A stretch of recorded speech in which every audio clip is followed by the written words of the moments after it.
Good evening, good afternoon, everyone. Thank you so much for joining and welcome to the live session on my declassified Caribbean news and commentary website or channel. Over the past few years, we've been told that every major change is about convenience, efficiency, security, or progress. Artificial intelligence is supposed to make life easier. Digital payments are supposed to make transactions faster. Smart technology is supposed to improve society. But what happens when all of those trends begin to merge into a single system? Tonight, we are going to ask some difficult questions. Why are governments and corporations around the world pushing so aggressively toward digital identities, AI-powered decision-making, and cashless payment systems? Why are blackouts and infrastructure disruptions becoming a recurring feature of modern life, right? And what happens to individual freedoms when access to money, information, and even essential services becomes increasingly dependent on digital networks? Is this simply technological progress, or are we witnessing the emergence of a new social and economic model, one where convenience comes at the cost of independence?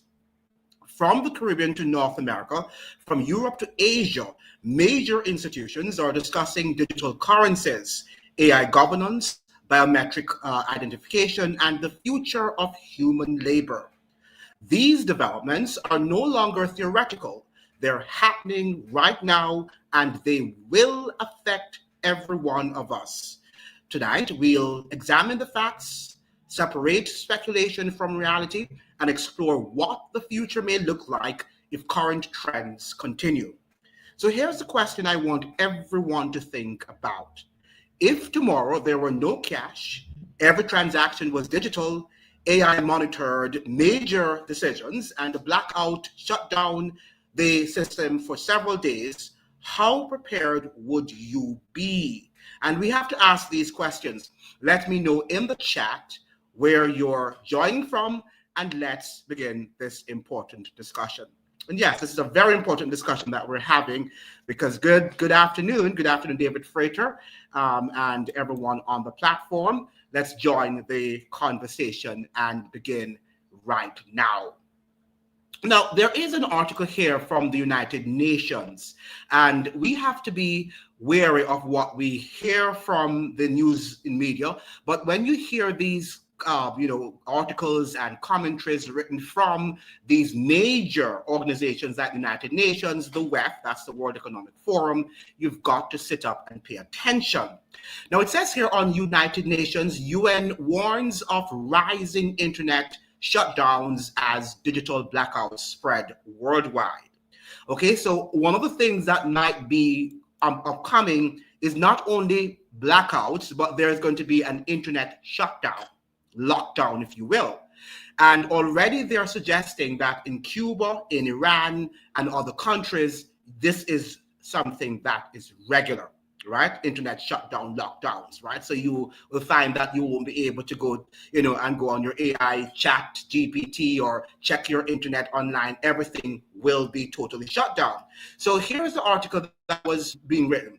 A rising trend towards government-enforced internet shutdowns with at least 300 incidents in more than 54 countries over the last 2 years is prompting renewed warnings from the United Nations about the threat these digital blackouts pose to freedom of expression, access to information, and human rights.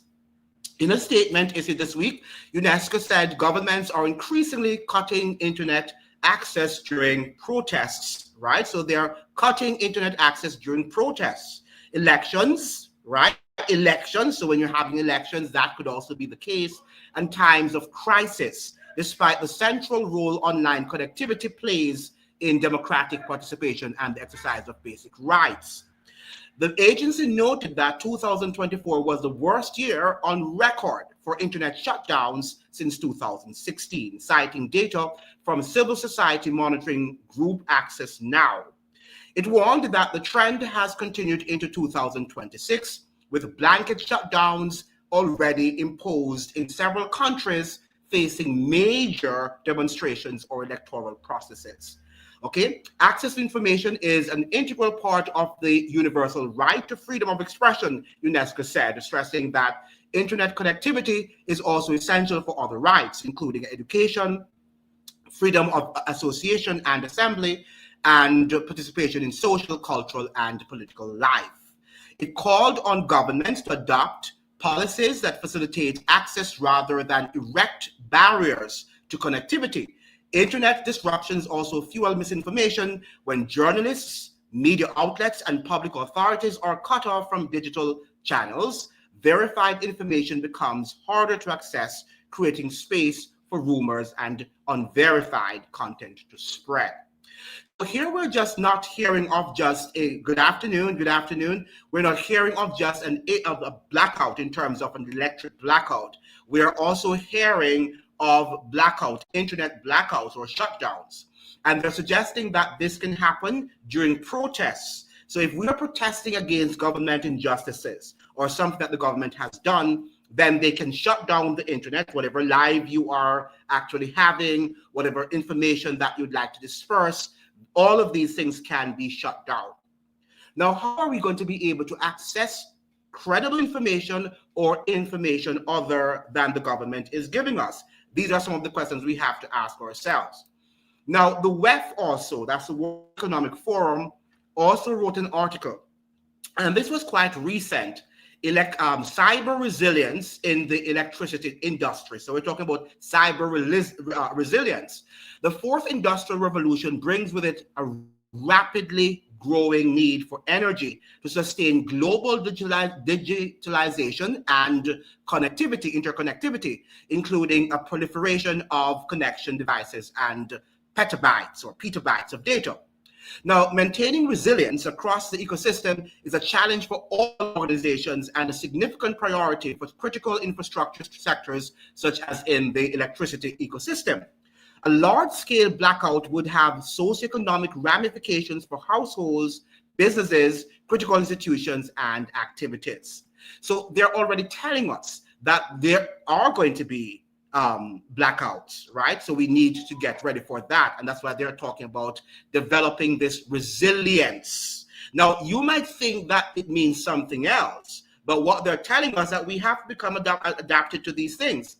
Systems of Cyber Resilience Electricity Initiative aims to strengthen cyber resilience across the industry by developing a trusted network of collaboration with a multi-stakeholder community to embed cyber resilience across the electricity ecosystem in an increasingly interconnected world.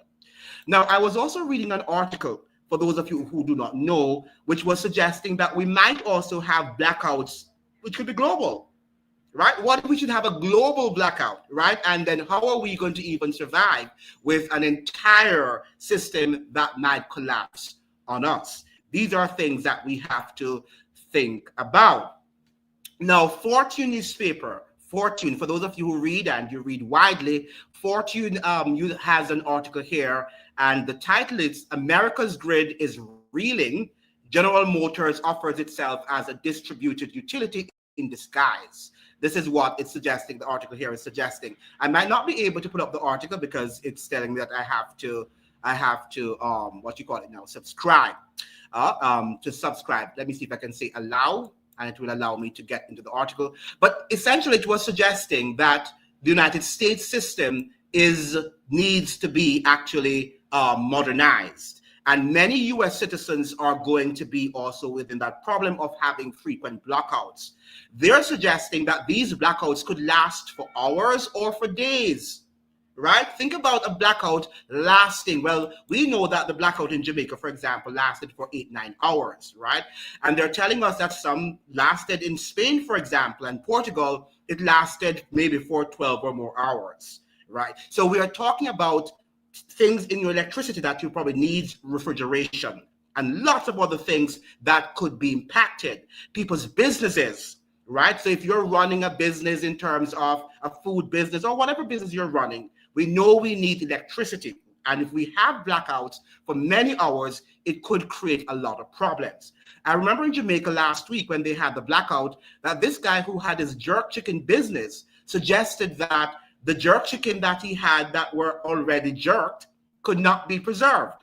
Right? He said that if the chicken was raw, then he could have, probably found another way to refrigerate the chicken. But the fact that the chicken was already prepared, he had to throw the chicken away. So that is what is happening. And so this is the real problem if we are going to have frequent blackouts. But why the blackouts? Why are they wanting to plunge the different parts of the world into blackouts? Because they're suggesting that some of us are not accepting this climate change agenda. So what they have to do it to convince us that we do need to re-engineer the electrical ecosystem, all right? And that is exactly what they're doing. Now, there's another article that is coming here, and I want you to make sure you're listening, okay? Because you might not be reading as widely as you should. Is AI causing power outages? What you need to know about the future of grid reliability. And they're asking us, is AI causing power outages? That's a very good question to ask. Power outages aren't just a seasonal inconvenience anymore. They're becoming a year-round reality, and they're lasting longer, striking more often and affecting more people than ever before. While storms, aging infrastructure, and extreme temperatures have long been known causes of blackouts, there's a new factor quietly adding strain to the grid: artificial intelligence. So those of us who are using our chat GPTs and your Grok and your Geminis, you think that these things are just used and they're convenient, but they're also causing or posing strain on the electrical grid. Yes, AI is now part of the power outage conversation, but it's not the only driver. Here's why businesses should expect more frequent and prolonged outages in the years ahead, and what you can do now to stay ahead of the disruption. Now, the AI boom and the grid strain. AI models, especially those powering large language models, image generators, and enterprise automation tools, require enormous computing power. That computing power depends on energy-hungry data centers. By 2030, listen to this, AI data centers are expected to consume up to 20% of the world's electricity. Each AI query can consume 10 times more energy than a standard Google search. I repeat that. Each AI query, that's a question that you pose to AI, to ChatGPT, to Gemini, to Grok, it consumes 10 times more energy than a standard Google search. Data centers must stay online 24/7, often require backup cooling systems that further increase demand. So our AI that we're using, whether you're using it through a humanoid robot or through ChatGPT or the others that you use, they also are creating strains on the system's grid. As businesses and consumers adopt more AI-powered tools, energy demand from AI infrastructure is projected to skyrocket, putting massive pressure on local and national grids already struggling to keep up. AI is just one piece of the puzzle. Record-breaking heat waves driven by climate change are becoming more frequent and intense, especially across the southern and western US. High temperatures create a perfect storm for power outages. So air conditioning's demand surges, overwhelming grid capacity. Transmission lines operate less efficiently in extreme heat. Wildfires threaten key infrastructure and lead to intentional public safety shutoffs. In 2023, the US saw the highest number of grid emergencies and energy conservation alerts in over a decade, largely due to heat and fire risks. And as temperatures rise, so does the threat of cascading failures. So they're telling us that we need to prepare for frequent blackouts. Now, here are their suggestions, and I want you to listen closely to the recommendations that they have here. Era of frequent outages. So we are now facing an era where we are going to be plunged infrequent outages, power outages, that is. As power becomes less predictable, resilience becomes a strategic advantage. And listen to what they mean here by resilience. One, invest in backup power solutions. So they're telling you that you can't depend on the grid. So you must, at this point in time, secure yourselves with backup power solutions. Mobile on-demand generators, permanent installations, and fuel service contracts ensure your operations continue even during a grid failure. Choose scalable solutions on your critical loads and budget. An on-site backup generator may seem like the simplest solution, but this option can be costly and requires regular maintenance and testing to ensure your equipment will rise to the occasion when needed. So they're telling us that we have to invest now in backup equipment so that we can deal with the frequent power outages that are going to happen. This is not a must. If it will happen, it is going to happen, right? They will happen. Now, second, know your risk. Assess your location's exposure to extreme weather, grid instability, or wildfire-related shutoffs. Urban areas may face different risks than rural or coastal ones. Now, number three, create a power outage response plan.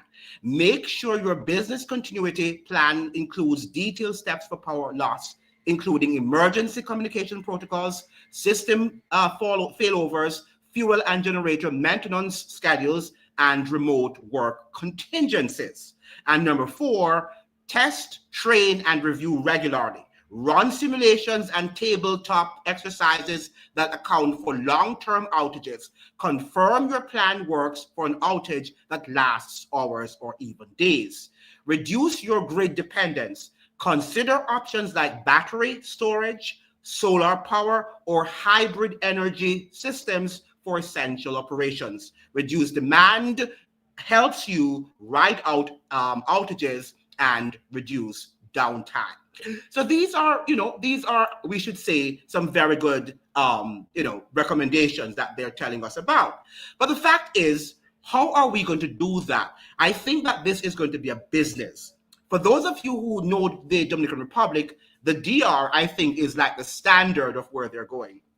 The Dominican Republic is a system in which you have a lot of, power outages. But what they have done in order for people to successfully ride over those power outages in the DR, you have to invest in what you call generators. Now that costs a lot of money and it costs a lot of maintenance, but it's a business. And the people here, those who control the generators, who sell generators, and the gas that is needed for it, and all of the things that are needed for it, are not going to stop doing it. Why? Because it generates a lot of capital, a lot of money for them. So the power outages is going to be linked. It's going to be a business sort of experience for the people who need money, for the capitalists. If we want to say, for the capitalists, they are going to be able to generate lots of money from that sort of system. And many of you are going to depend on your government and asking, oh, where's the report? They're not going to tell you exactly what is happening, okay? And many of you are relying on the government, thinking that the government is going to say what the problem is. The government is not going to resolve this problem. This is a business. This is a lucrative business that you must understand. And it is not whether if we're going to have frequent power outages, it is that when we have them. But how are you going to deal with them rather than blaming your governments? Because that is our go-to strategy. Blame the government. The government is not doing that. We want to report. And we are so entitled and so privileged that we think we must have the electricity. But these guys are telling us no. Right? And many of us also, we are using all of these gadgets that they tell us that we need to have, the chat GPT and all of these conveniences that we have in our homes. But at the same time, these things are also putting a lot of strain on the system. The system cannot cope with the level of strain, and then we're going to have lots of load shedding. All right, so this is some of the things that we have to bear in mind of what is happening in the world in terms of AI and load shedding. I have a few more articles here to share with you, but we can start now to talk. We can discuss what we've just read. What do you think about what we've just read? Do you think that already in your country you are experiencing frequent power outages? And what is your government in your neck of the woods telling you about these power outages? Let's now begin to discuss what some things that we have read here. How prepared are you for these frequent power outages that we're going to have? Because let me tell you something, it's not nice when you buy your groceries, okay, and you put it on the refrigerator and you have to, endure 12 hours or more. And some of them are saying that some of the articles are suggesting that the power outages can last from 12 hours to a day to days. So they're not going to say, so someone was saying that 9 hours was a long time, and yes, it can look like it's eternity, but they're suggesting that these frequent power outages could last from hours to 1 day to several days. How are we going to survive the system? But they're telling us that what we have to do, we have to buy these additional gadgets or equipment.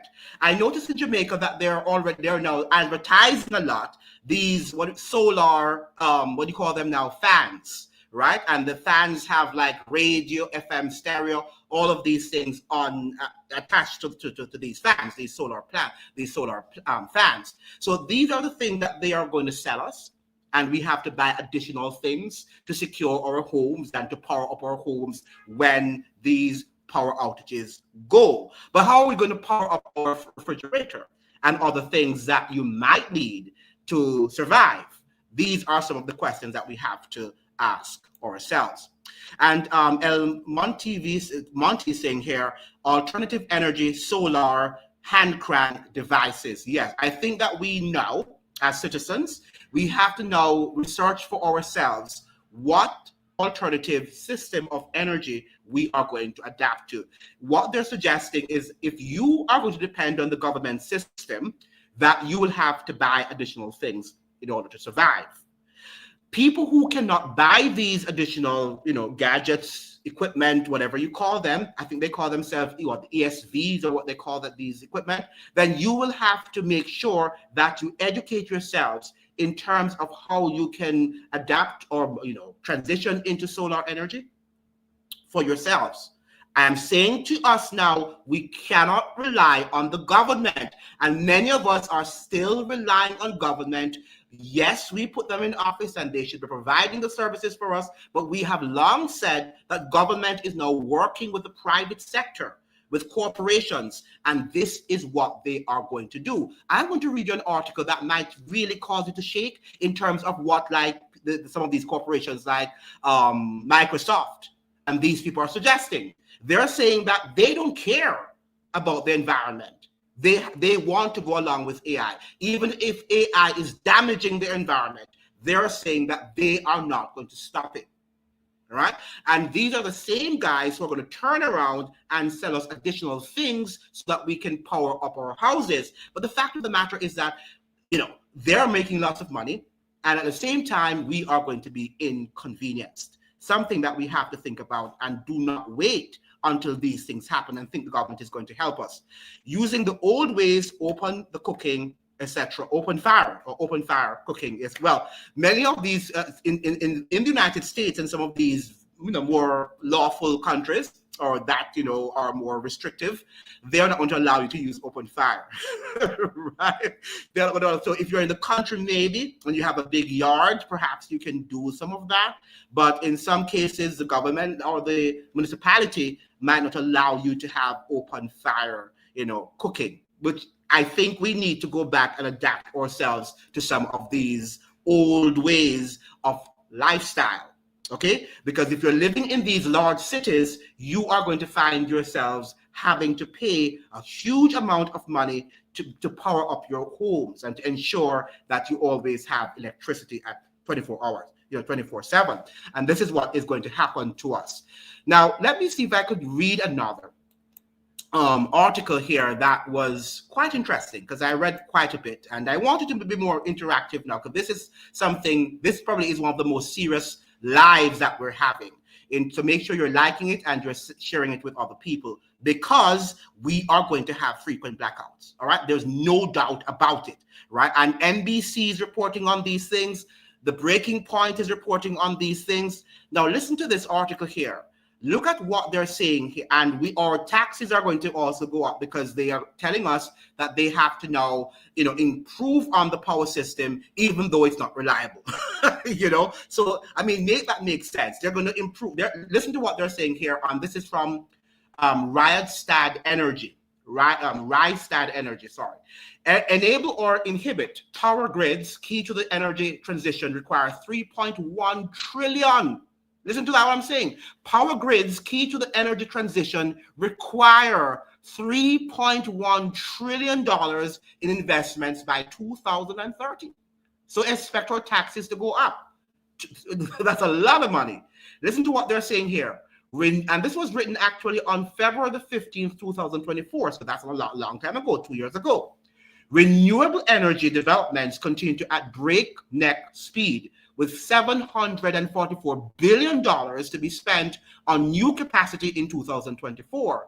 But outdated and inadequate power grids, which they say that our power grids right now are outdated and inadequate, prove to be a significant stumbling block to the energy transition. If the world is to limit global warming to 1.8 degrees Celsius above pre-industrial levels, $3.1 trillion of grid infrastructure investments are required before 2030, according to Rystad Energy Research. So that's a lot of money that they are going to want to invest in the grid system. Now, growing global power demand is the main factor driving the need for grid enhancements. This rise is driven by population expansion, industrialization, and urbanization in developing countries, and efforts to mitigate climate change through electrification. Cybersecurity. This is a very important word. We're going to talk about that too. Cybersecurity, geopolitics, and the increasing priority for securing reliable national energy supply also contribute to the need.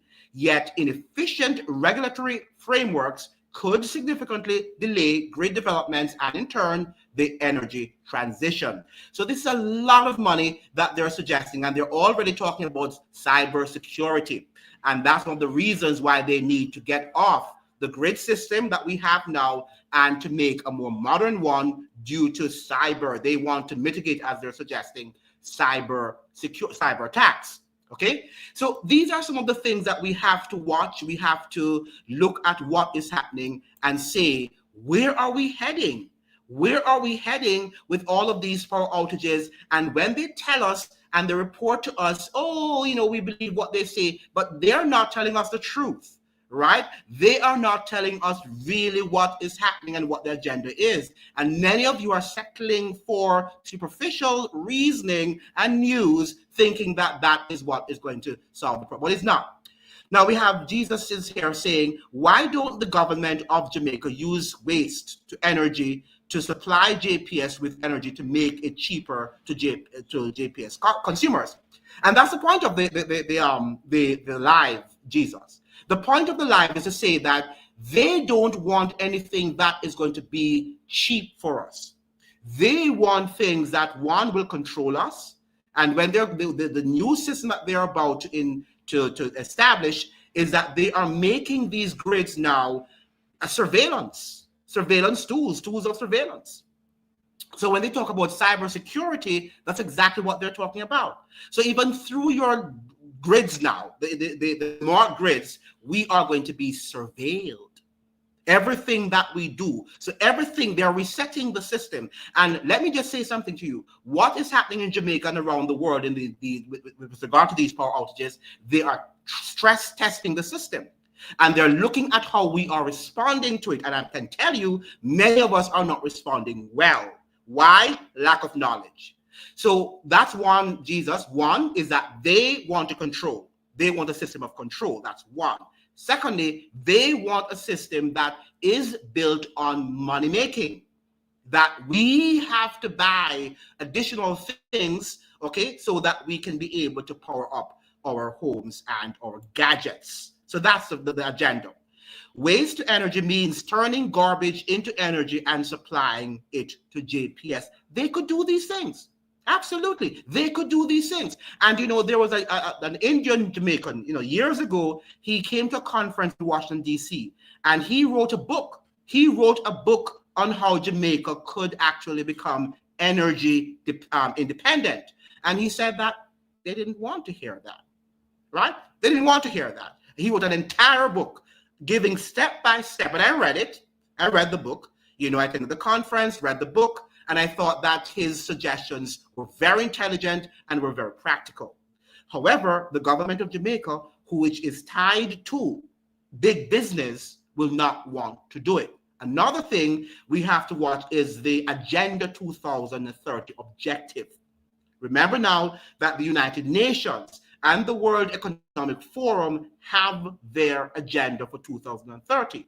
And what they want a world that is going to be completely controllable in all aspects, through technology, through banking systems, through electricity, about everything. And that's exactly what they are going towards. Yes, I will try to find, I'm not remembering the name now, so I'll give it to you in the next slide. But he did write a book, and in fact, somebody borrowed the book and did not return it to me. And that was another thing that as soon as I finished reading the book, somebody borrowed it and has not returned that book to me. Yes, I will get the name of the book and give it to you when I can.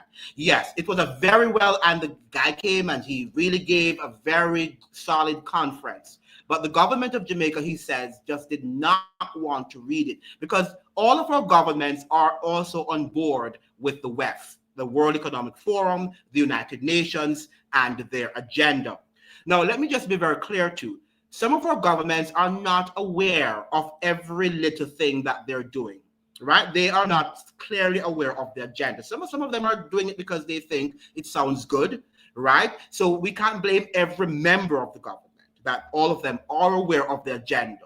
Many of them are not aware. They don't read as widely, that's one. And they just go to conferences and think that that is what the real agenda is, right? But it's often more layered than they think, right? And one of the things too is that some people, I think, want to be willfully ignorant, right? We come here with, oh, these are conspiracies, but do we research for ourselves, and don't we see what is happening in the world and make connections? I think that's another thing that some of us in this generation, we want to be willfully ignorant. And that is one of the reasons why they would not do something like that. But yes, your suggestion is spot on, and it is something. So right now I see in Jamaica that they are promoting lots of solar fans with radios because they're expecting something. Something is going to happen, and the government is, and along with the business sector there, is already conditioning people to think in that way. Okay? Now, there is an article here. It's coming from the Union of Concerned Scientists, right? The equation, what's stalling the transition to a modern electricity grid? And this was written in April 16, 2024. What is stalling? The scientists are asking.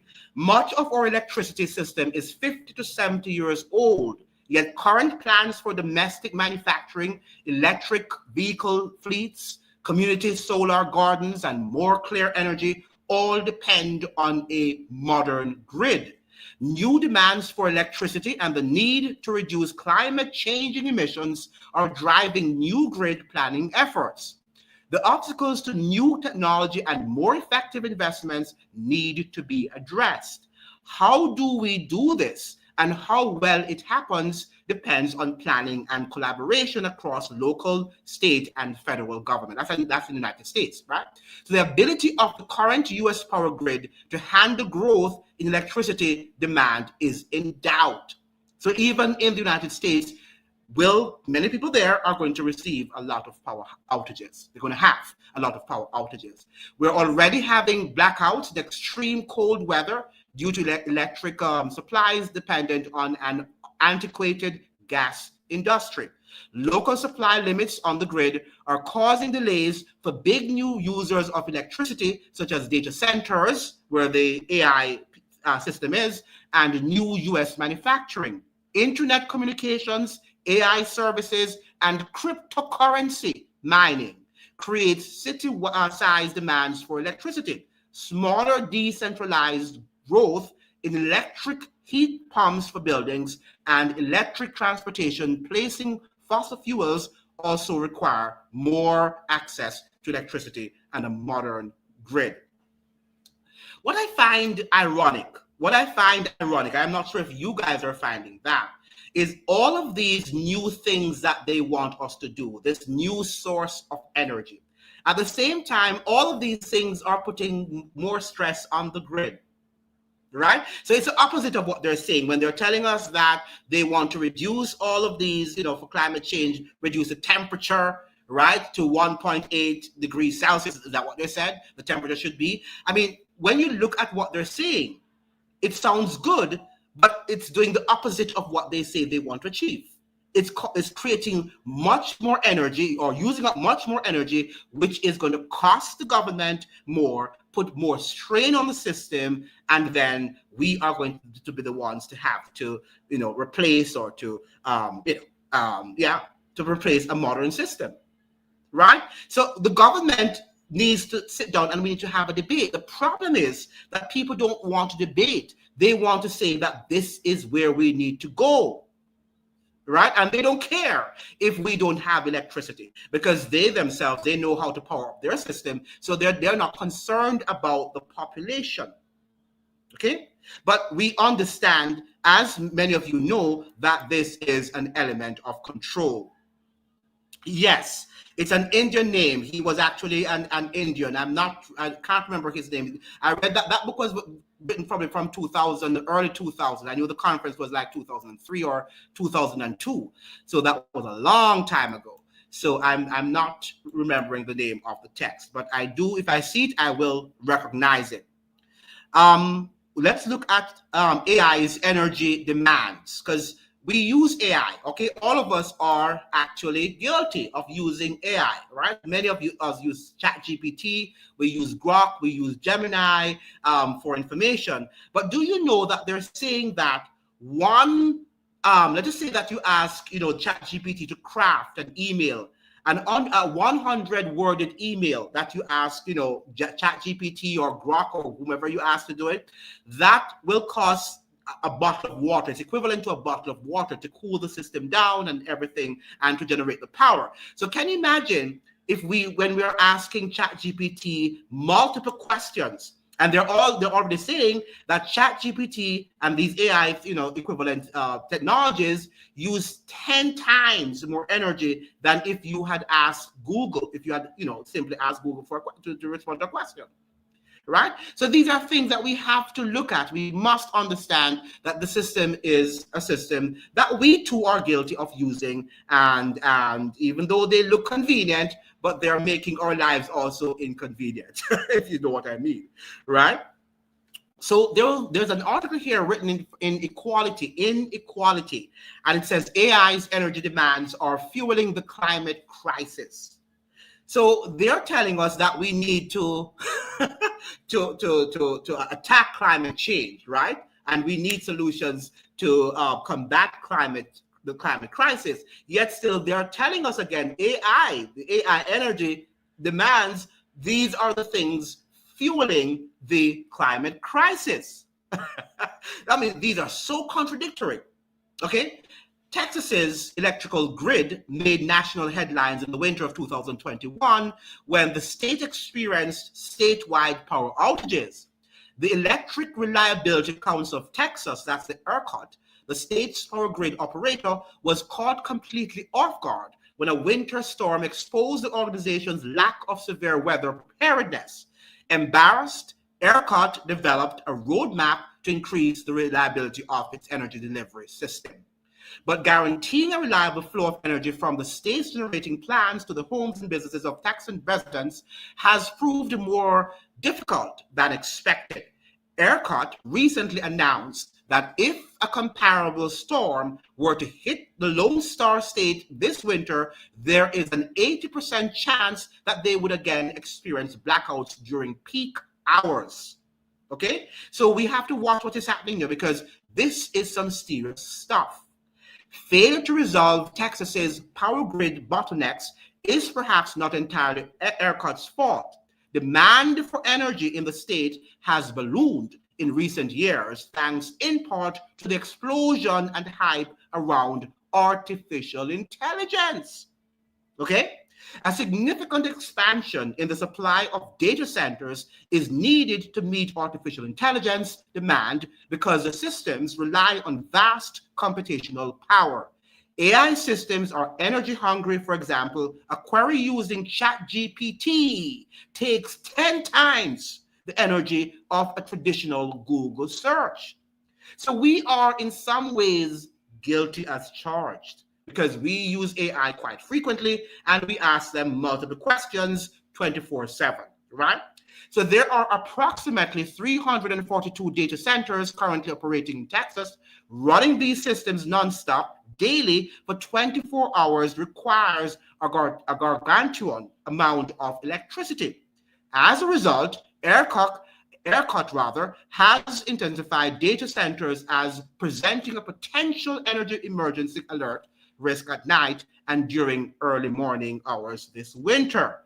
Data centers are currently consuming close to 9% of the energy produced in Texas, and it is putting significant strain on its power grid. Now, why didn't Jamaica talk about that in the research, in the report, in the preliminary report that they have given to the people? All they're saying is that there was some strain on the system. That was in essence what they said.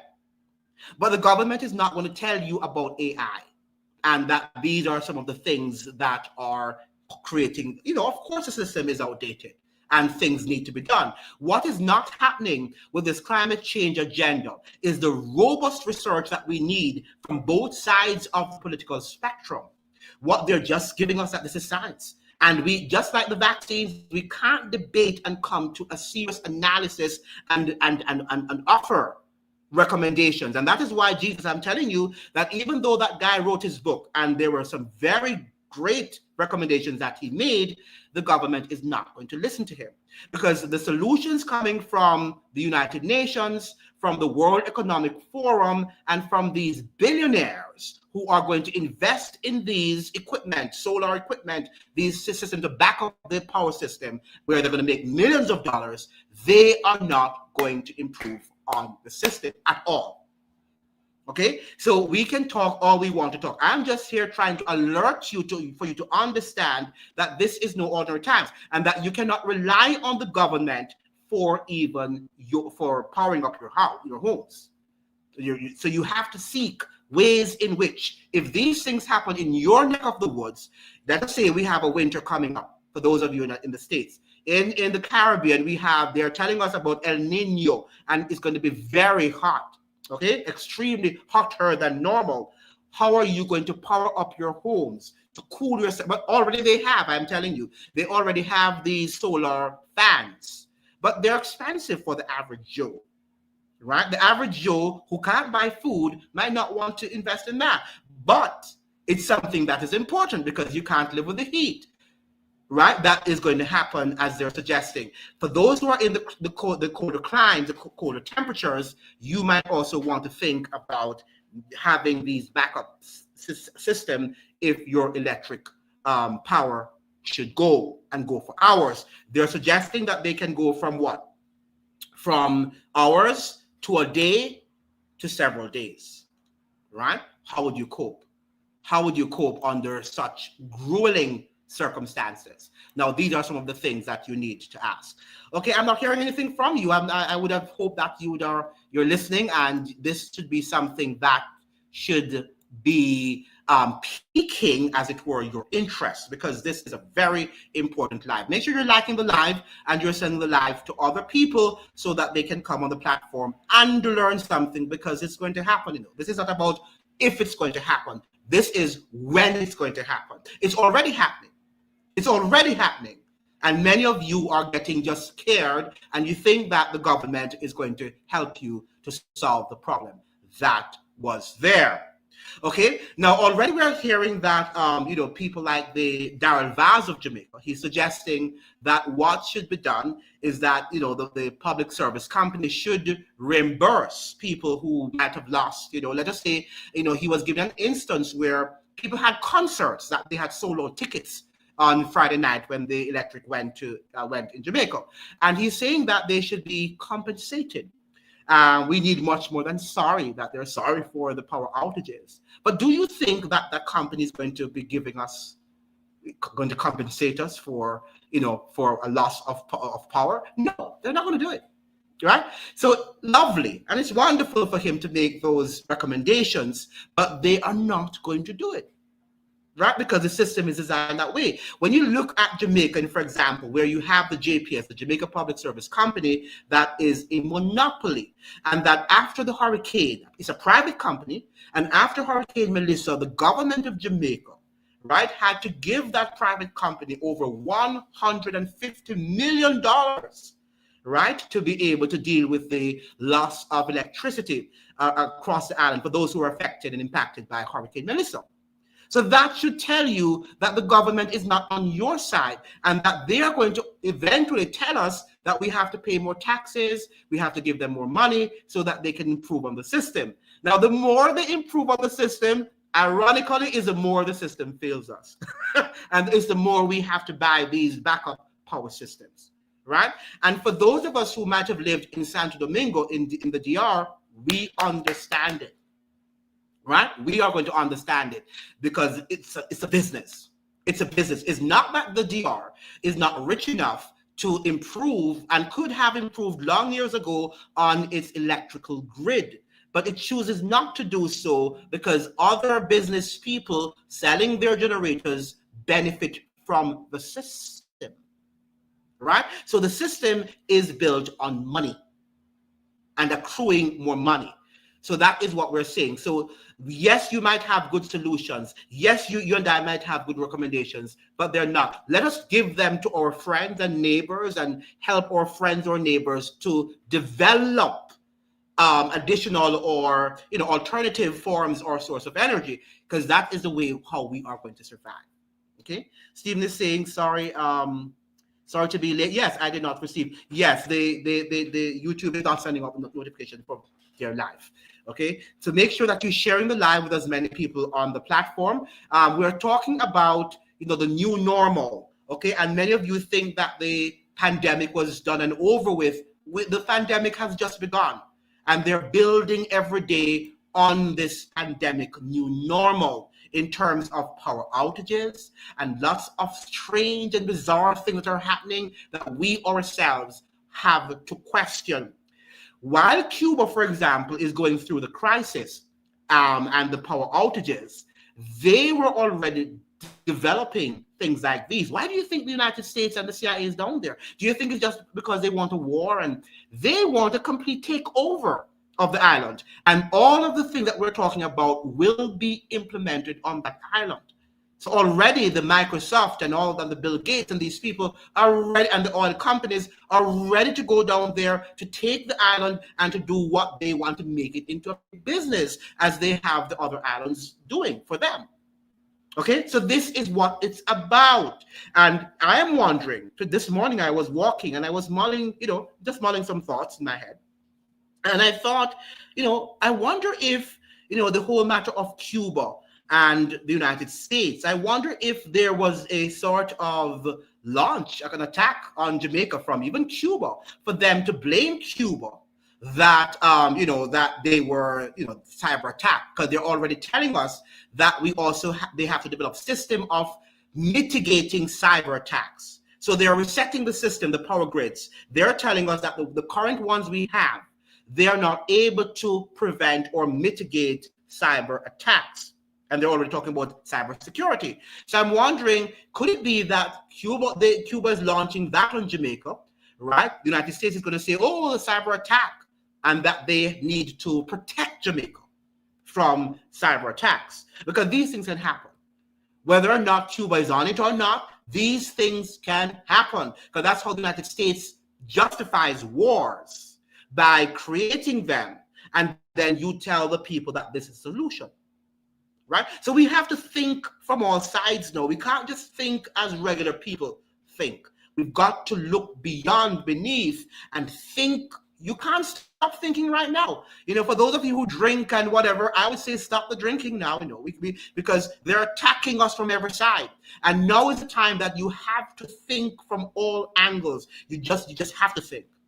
Okay? Because the way how you think, they're not thinking as normal people.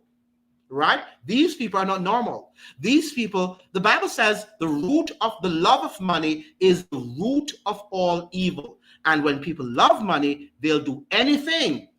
They will do anything to achieve their financial goals. Right? And we're seeing that. So this is not just about a power outage and strain on the grid. Yes, it is that too. Right? But they don't want to improve the system because it is built on control and it's also lucrative. Reading this prayer, Jamal. Yes. The drinking, yes, Marie. Yes, stop the drinking and think. Yes, we've got to do that now. It's not time now we have to think. Even when you're walking, taking your normal walk, think about these things. I'm not saying that Cuba did. Because I don't have any evidence to suggest that. All right, so don't think that I'm saying Cuba did attack Jamaica. I'm sure they probably wouldn't. But the United States has a way of doing things, and these aggressive countries, and then they blame it on innocent countries and say that they are the ones who did it, and they have to save us from the so-called aggressor, when Cuba would not have been. All right. So, but Cuba is actually implementing these, climate change resilient, grids there, even during wartime, even in warfare with the United States, they are there currently implementing these things. So could it be also that the power outages in Cuba is a sort of blueprint for what lies ahead for all of us? We must look at things, and I'm saying in very objective way. It might not be because some of us are siding with this side or siding with that side, but we have to think, because they attack us. Look at the pandemic. The pandemic was something that was just crazy, where these powers were, at each other, China and the United States. At the end of the day, both of them were involved in the creation of the virus. Whether it was launched in the US or in China, that is beyond the point. The fact is that both of them financially supported it. Okay? Yet they were blaming each other. And that is why we cannot, at this point in time, side with any country. We have to side with the truth and look out for ourselves. We, the citizens, we have to form groups and say, in a neighborhood watch, and say, how do we begin to, develop solar, energy in our community and get off the grid? And get ourselves off the grid, because we are the ones who will have to suffer. Your food is going to be lost. Your businesses that you are doing, I can't be online and do my live because I might not have electricity. And they're telling us that elections could be a threat. They could just turn off the electricity during elections. Let us say that Trump wants to win, and then they just turn off the electricity. And when the thing comes, they say, okay, Trump has won the election again. Right? These are the things that can happen. Protests. So if you and I want to launch a protest action or act against something that the government is doing, they can turn off the system on us. All right? And they're talking about 2 internet lockdowns, right? This is what I would like also to talk about. So we have the AI. They're telling us that AI energy uses up how many times? 10 times more energy than if you were to do a Google search. You must remember that. So every time we use AI, we are actually putting a strain on the power grid. And they're telling us that these power, strain can also lead to internet lockdowns or shutdown. So the internet can also be locked down by them. Okay, so how do we discuss? How do we have a conversation apart from what we hear on the from what the government gives us? So this is some of the things that we have to think about. And the internet lockdowns are something that is also going to be ahead. The next thing is you're going to see you're going to be locked off the internet, and you won't be able to access your YouTube and your other social media things or your emails, okay, that you normally access. These are some of the things. Let me see if I could have you listen to this, because some of you think I'm joking, but let me listen. I can't pull it up video wise, but let me see if you can listen to it shortly. And this is on Breaking Point. I hope that you'll be able to hear it, and please let me know if I'm trying to pull it up now. So I'm going to take off the advertisement, and you listen to this. It's about 2 minutes, and you hear what they're saying in Breaking Point about the AI and the power. And this is coming from the United States. Okay. Okay. Let me turn up the volume.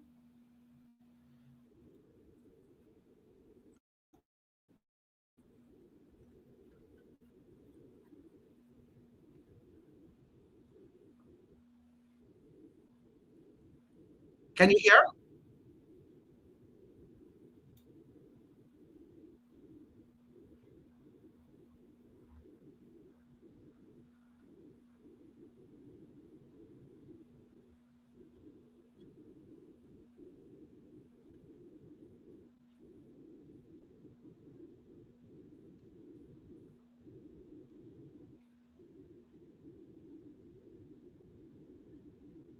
Oh, you can hear nothing. Okay, let me stop it then. Let me stop it. Okay. Let me stop it. Okay. All right. Well, you're probably okay. And I'm on. Yeah. So they're telling us. Okay. Thank you. They're telling us that there is going to be, because of AI, power blockouts, right, in the United States as a result of the increased usage of artificial intelligence. And this was reported on NBC and also on Breaking Points, the independent news platform there. Okay, so this is nothing that is not conspiracy theory. This is something also that is being shared on the NBC and the mainstream media, in the mainstream media, that AI and other forms of the cyber attack, right, are going to cause frequent power outages.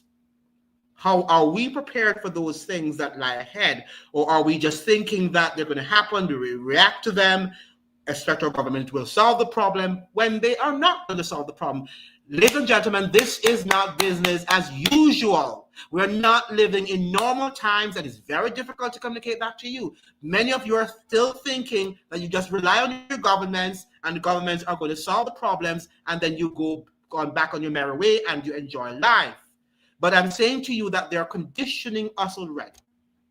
And what has happened is that we're so much addicted to these things. And I am too, don't get me wrong. When I wake up in the mornings, you want to be able to get to the news. You want to be able to listen to some podcasts and get some sort of ideas. And, so all of us are addicted. I'm not suggesting that I'm not. But we have to understand that very soon, if we do not, get access to some of these, gadgets, some of the solar gadgets, we won't be able to do these things. Right? Andrew, welcome. Andrea, right? Not Andrea Morgan. Welcome. Good evening. Yes. Thank you so much. Thank you so much. I'm happy that you can hear. So we have to be able now to sit and discuss, in our neighborhoods, how we are going to be able to join hands and hearts and say, what are some of the things? Go to your local supermarkets, or your local, what they call them again, stores, and see how you can get some of these backups in terms of, should your power system collapse, what would you do? How would you power up your refrigerator and also your internet, to have maybe not internet but your phones?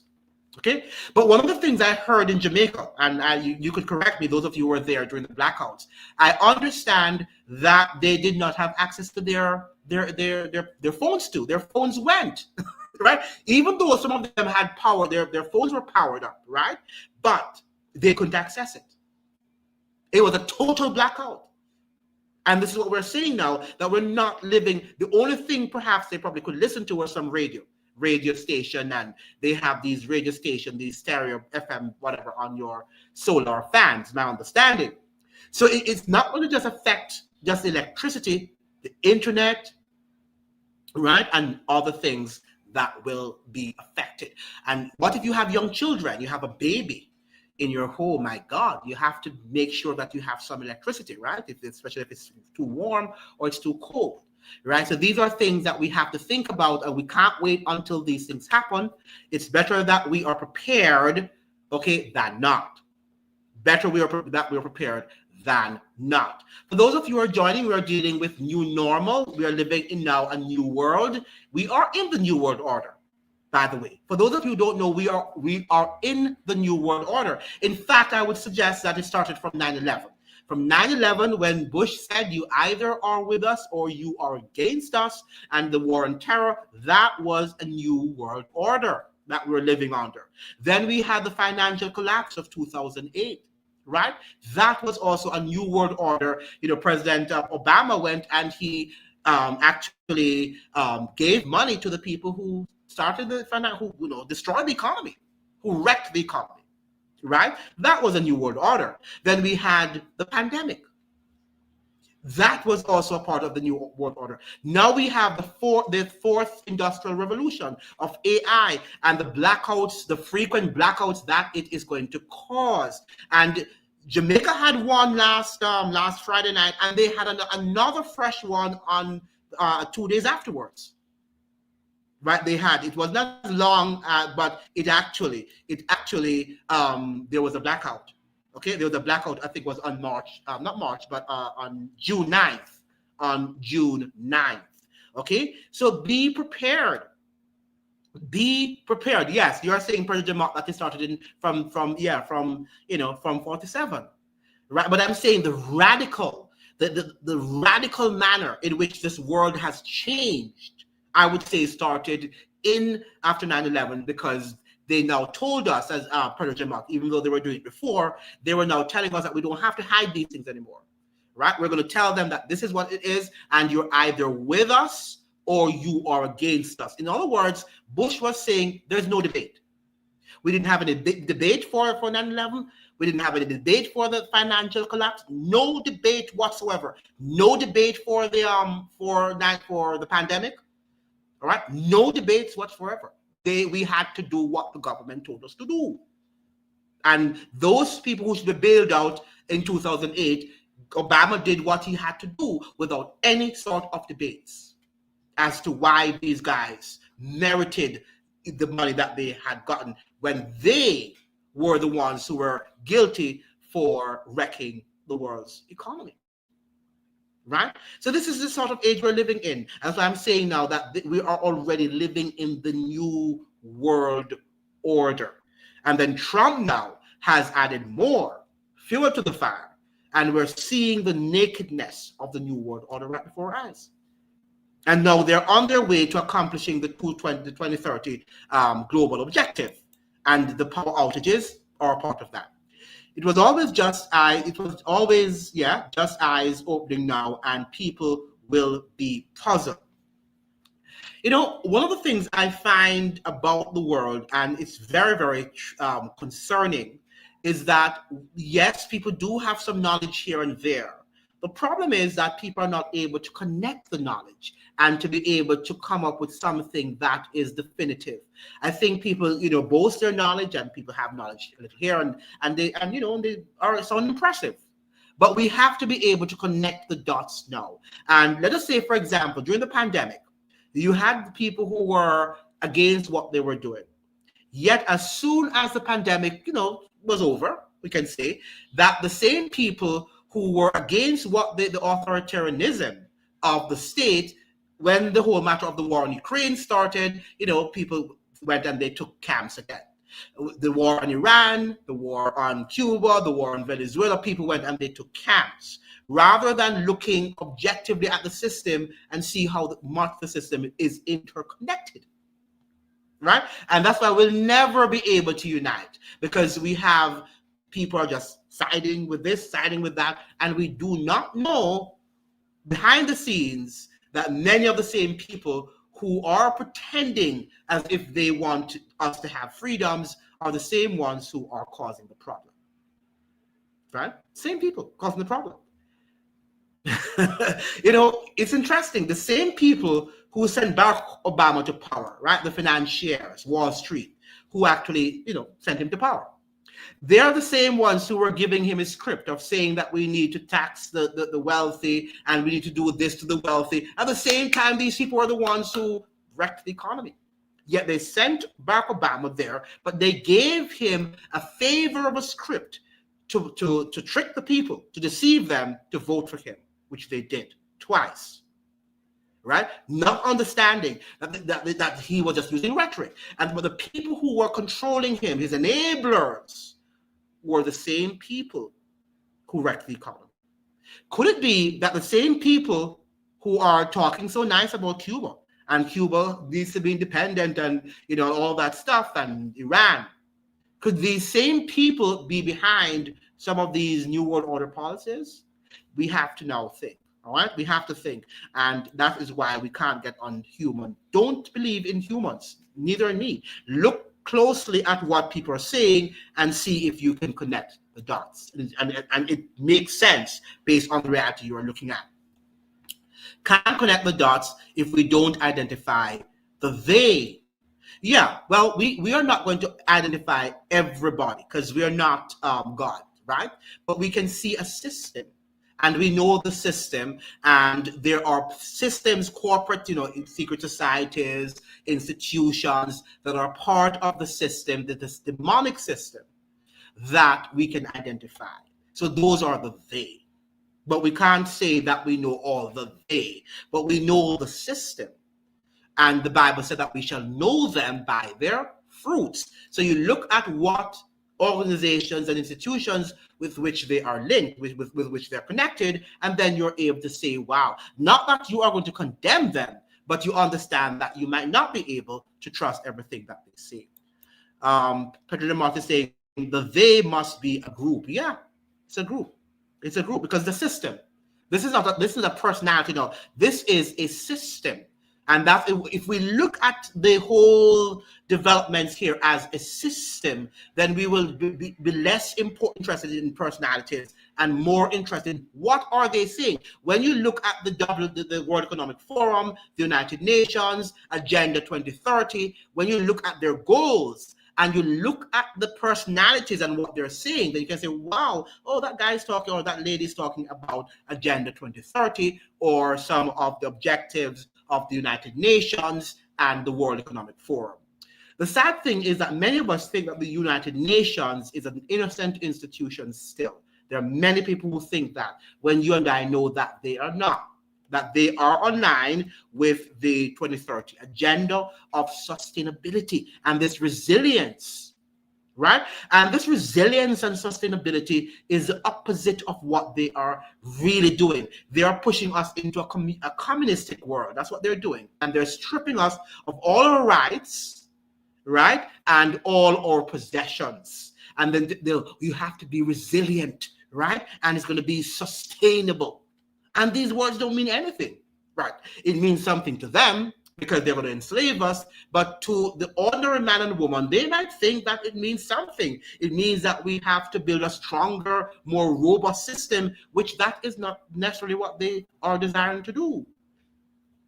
Right? Because the more they tell us about improving the grid system, I've been hearing this for years now. More than 2 decades about improving the power grid and all of that stuff. It's the more problems that it gives us, right?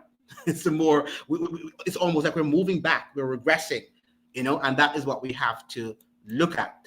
President Martin is saying during COVID, the WHO controlled the world with it. COVID protocol and its power comes from UN, and the WEF is the think tank. Absolutely. And every year they go to Davos in Switzerland, and they make their lofty pronouncements. And we don't follow them, really, because we're so distracted by what is happening in our domestic economy and our countries, that we find ourselves not looking at the global dynamic. And that's one of the things I find it very difficult to bring to Caribbean awareness. The fact that they are watching so much what is happening domestically to their domestic economies, and that's okay. But we must understand that our global or domestic economies are linked to the global, the global perspective. And our prime ministers do not have the power. They're just simply copying what they're getting from these global institutions, the IMF, the World Bank, and they have to do it. And I must say too that the agenda of the IMF, a climate change agenda, and Miss Mia Motley of Barbados, she represents that very well. There is a clause in the IMF in which we have to honor our IMF, the role of climate change, right, in economics. Yeah, all of these things, crime and violence is also a part of an IMF deal. I mean, where is that coming from? When did that? When we're borrowing money, and there's so many things happening that you really wonder if our people are going to be ever aware of the subtleties of what is happening in the global world. Will we? Very, very interesting, huh? Very, very interesting. And I shudder as I read some of these articles. I shudder in terms of where we're going with this climate change, and the fact that these people are not even willing to listen to other perspectives, right? Their perspective is the perspective, and they don't care what others have to say. Now, listen to what the Guardian newspaper, this is now coming from the Guardian newspaper, all right? And not from the UK, not from the Trinidad Guardian, but the UK Guardian. Global IT outage shows dangers of cashless society, campaigners say. So they're also moving us into that cashless society. Cash provides essential fallback when digital payments break down. Payment Choice Alliance points out. All right, so we're seeing here, that's what the UK Guardian is saying. If this company will only get the chance to read the article, it's freezing up the thing. But the whole matter of we're moving into a cashless society, right, in which you are going to, everything is going to be online, is something that many people, many podcasts are speaking about. Let me see if I can get back to this article. Yeah. So I'm here. So we have campaigners say the chaos caused by the global IT outage last week underlines the risk of moving towards a cashless society. Supermarkets, banks, pubs, cafes, train stations, and airports were all hit by the failure of Microsoft systems on Friday, leaving many unable to accept electronic payments. The impact was especially severe for businesses that no longer accept cash. The Payment Choice Alliance at the PCA, which campaigns against the move toward a cashless society, lists 23 firms and groups. At least some of those outlets take only credit or debit cards. So this is also another situation that might create a sort of power outages, the cashless society. Right? Can you imagine if you just have a cashless society where everybody is depending on, going online to access money? It is going to cause significant more strain on the grid, right? So they're telling us at the same time, they're telling us from one side of their mouth that these things are going to be able to help us to become energy resilient. At the same time, it's creating problems on the system. It's creating more strain on the system. Right? And then we are going to lose our power. And what if we're just online and you lose your power? How are you going to buy your food? How are you going to even, get things done? So we're moving into a frightening world order. Let us say that, you owe some your bill or whatever bill you have to pay. And for example, in America, if you don't pay your bill on time, you're going to accrue, some amount of money, right? They're going to put some additional charges to your late bill, your late payment. Now, if they do these things and they turn off the system on us and we're not able to pay our bills on time because there was a power outage or whatever, then how are we going to even handle that? How are they going to handle that? Right? Will they put charges up? Will they put, all of these penalties on us or whatever? We have to ask ourselves these questions because these are very practical questions. And the cashless society is something that we have to also watch out for. They are moving us into a cashless society. And we have to look at that. And these are going to affect the way in which we are able to access our monies. Okay? Because a load shedding, again, is going to cause serious crisis for people who want to access their cash. We are moving, meaning those who comply. I like what you're saying here. All of us, whether you comply or not, are going to be affected. Let me repeat that. All of us, whether we comply or not, will be impacted. Now, let me say why. People who did not comply during the pandemic lost their jobs, so they were impacted. They might not be impacted in terms of taking the vaccines and having their health exposed to danger, right? However, they lost, some of us lost our jobs. You could not go into certain grocery shopping, you couldn't shop, you couldn't do many things. So all of us are going to be impacted. So, or whether you make the right decision or the wrong decision, we are going to be impacted. Okay, so let's not now think that this is just going to be for a few people. In fact, the majority of people of the world are going to be so scared, because that is what they do. When they can't get you, they get you through fear, right? So they're going to say, you're going to be hungry, or you're going to do what they tell you to do. You can have a job, or you comply and do what they tell you to do. So yes, from that perspective, we are all going to be impacted by what the Agenda 2030 is all about. Yeah, and they also watching us, surveilling us. This is something we all have. Many of us have phones, right? And we have other gadgets that we use in which they are actually surveilling us 24/7, right? So we must understand that we are going to be impacted. Okay. The good thing about those of us who made the right decision is that if you are courageous enough, you can say, even if they kill me, I would have made the right decision, right? And you're proud of standing up for what is right. So yes, but don't believe that we're just going to be some people who don't stand up and then they're going to give in.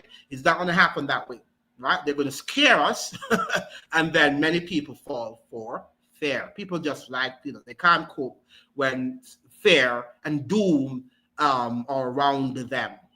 And that is why we have to get out of a system in which we are too convenient. Everything is convenient for us, right? We have to now learn to return to the basics, right? Return to the basics of life so that we can be able to deal with life when it throws all of that at us.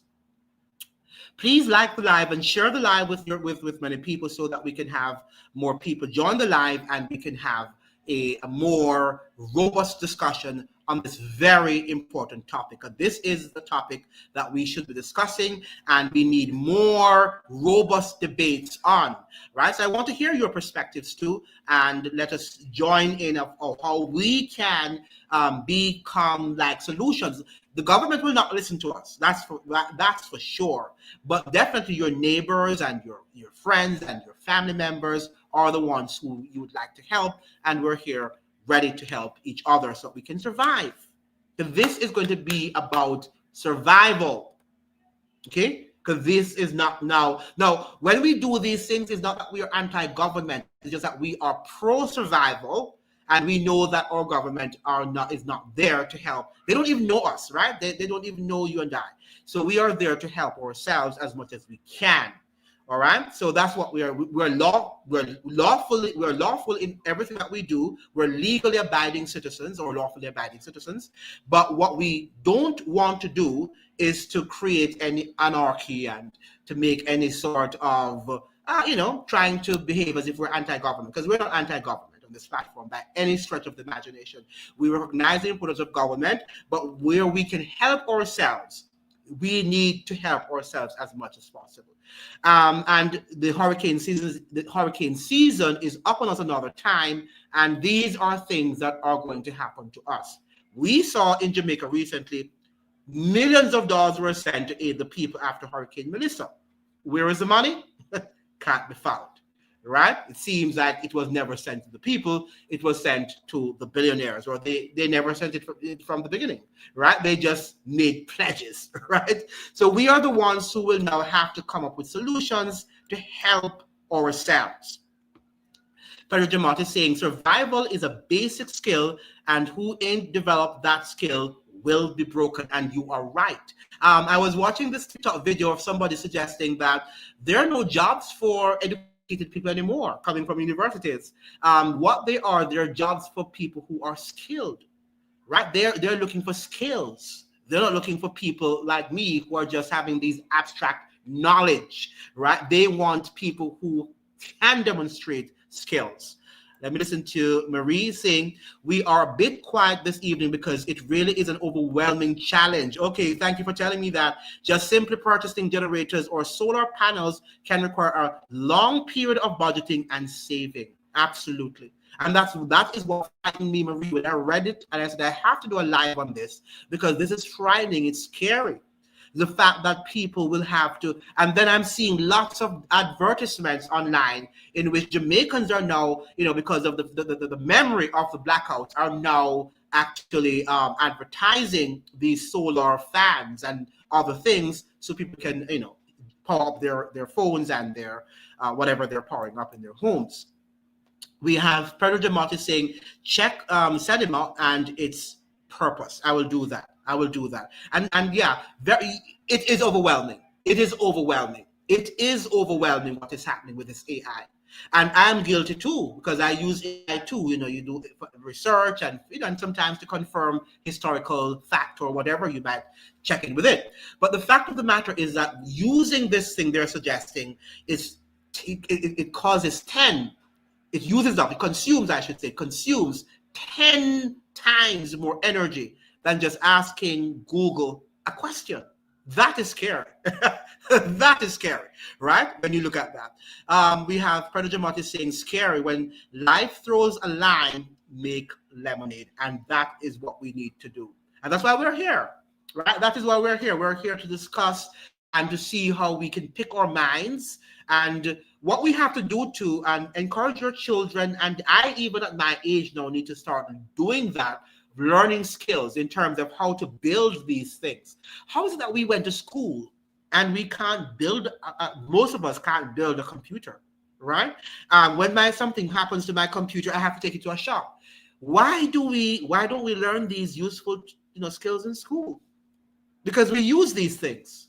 Right? We need to, when you go to school, we need to learn these very useful skills, because when they affect us, then we begin to start to scream and we don't know what to do. When if we had these skills, we would have been able to know what to do. Okay? But the school system has just made us very, empty beings, if you will. And even the knowledge that we think we have, much of it is not really what the world is all about, right? So in many ways, we are just here as empty beings, and we have to find ourselves doing more studies and also engaging in more skills training so that we'll be able to adapt in the new world order that we are now living in. And it's just moving at a rapid scale, a rapid pace. After COVID-19, they're not joking, they're not hiding what they're doing. And we now have to take up the pieces and do what we have to do so that we are able to survive. Okay? So this is so those of us who are joining, we're looking at the new normal, AI blackouts, and the cashless Caribbean, which we are now coming to be. Because we're talking about the biometric industry that they're developing in terms of getting more information about us, using biometric IDs. Okay, these things are also going to affect us, control us, and is not best for us. Because you know what is going to happen? Let us say that they're going to allow AI, right, in charge of analyzing your ID. What if they mix your identification up with somebody else? And that happens all the time. I remember I was a lecturer at Howard University, and one summer I left the campus going home, and when I was going down the track, I was exiting, the security guard stopped me and he says, "Stop." And I stopped and he says, "Don't move. Give me your ID." So I gave him my ID, my university ID. And he said, well, there's somebody who fits your identification who just stole from a lady on a bus. And we think it might be you. Well, luckily he was a human being. He took my card, right, my ID card, right, and he went and he checked to see if I fit the sort of identity. But AI is not as nuanced as a human being, right? So what if AI should grab your card, your biometric card, and then just say that you are the criminal, and that's the end of the story? And one of the things I've noticed about AI, the government is going to believe AI. Whatever AI says, the algorithm says, all of these AI, artificial intelligence says, that is what they are going to say. So what if it was the wrong identity? You might be in prison for not doing anything, right? And this is how scary it is. Okay, you learn survival skills from home. Schools has a different focus. It should be both, right? So it should be both, where we learn, because in school, at home, you don't have all the people that might be available to teach you all of these skills. But at school, you have people who might be able to be engineers and can help you with building the computer, right? Whatever, whatever skill that you might learn. So it's both, right? It's both that you can learn. Yeah, because the school and the home environment should be the two centers, or the two centers of learning. The church too, but in terms of the society, learning for society, school and church and the home represent very, very useful institutions. Who controls the schools? That's a very good question. That's a very good question. And because who controls the schools, that's why we're not learning what we should learn, right? But if the people who control the schools were people who wanted us to be productive citizens and to be useful citizens, then the school system would change. But what we do there, we're just indoctrinating minds to fill societies, to fill the factories, right? And that's what we're doing right now. But they're not useful citizens.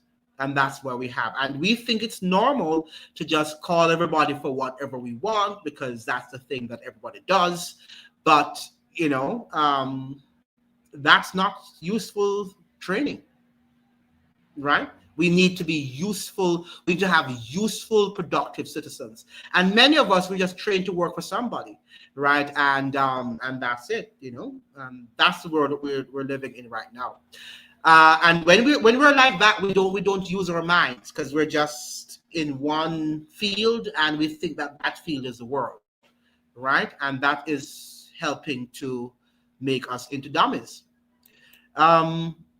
That's why I said the home, right? And you're right. You could have homeschooling too. That's why many people opt to have homeschooling, and they do get people who might not be, who are knowledgeable or skillful in a certain area to teach your children how to build a computer, how to build anything, a home, right? These are things that we should have learned in schools.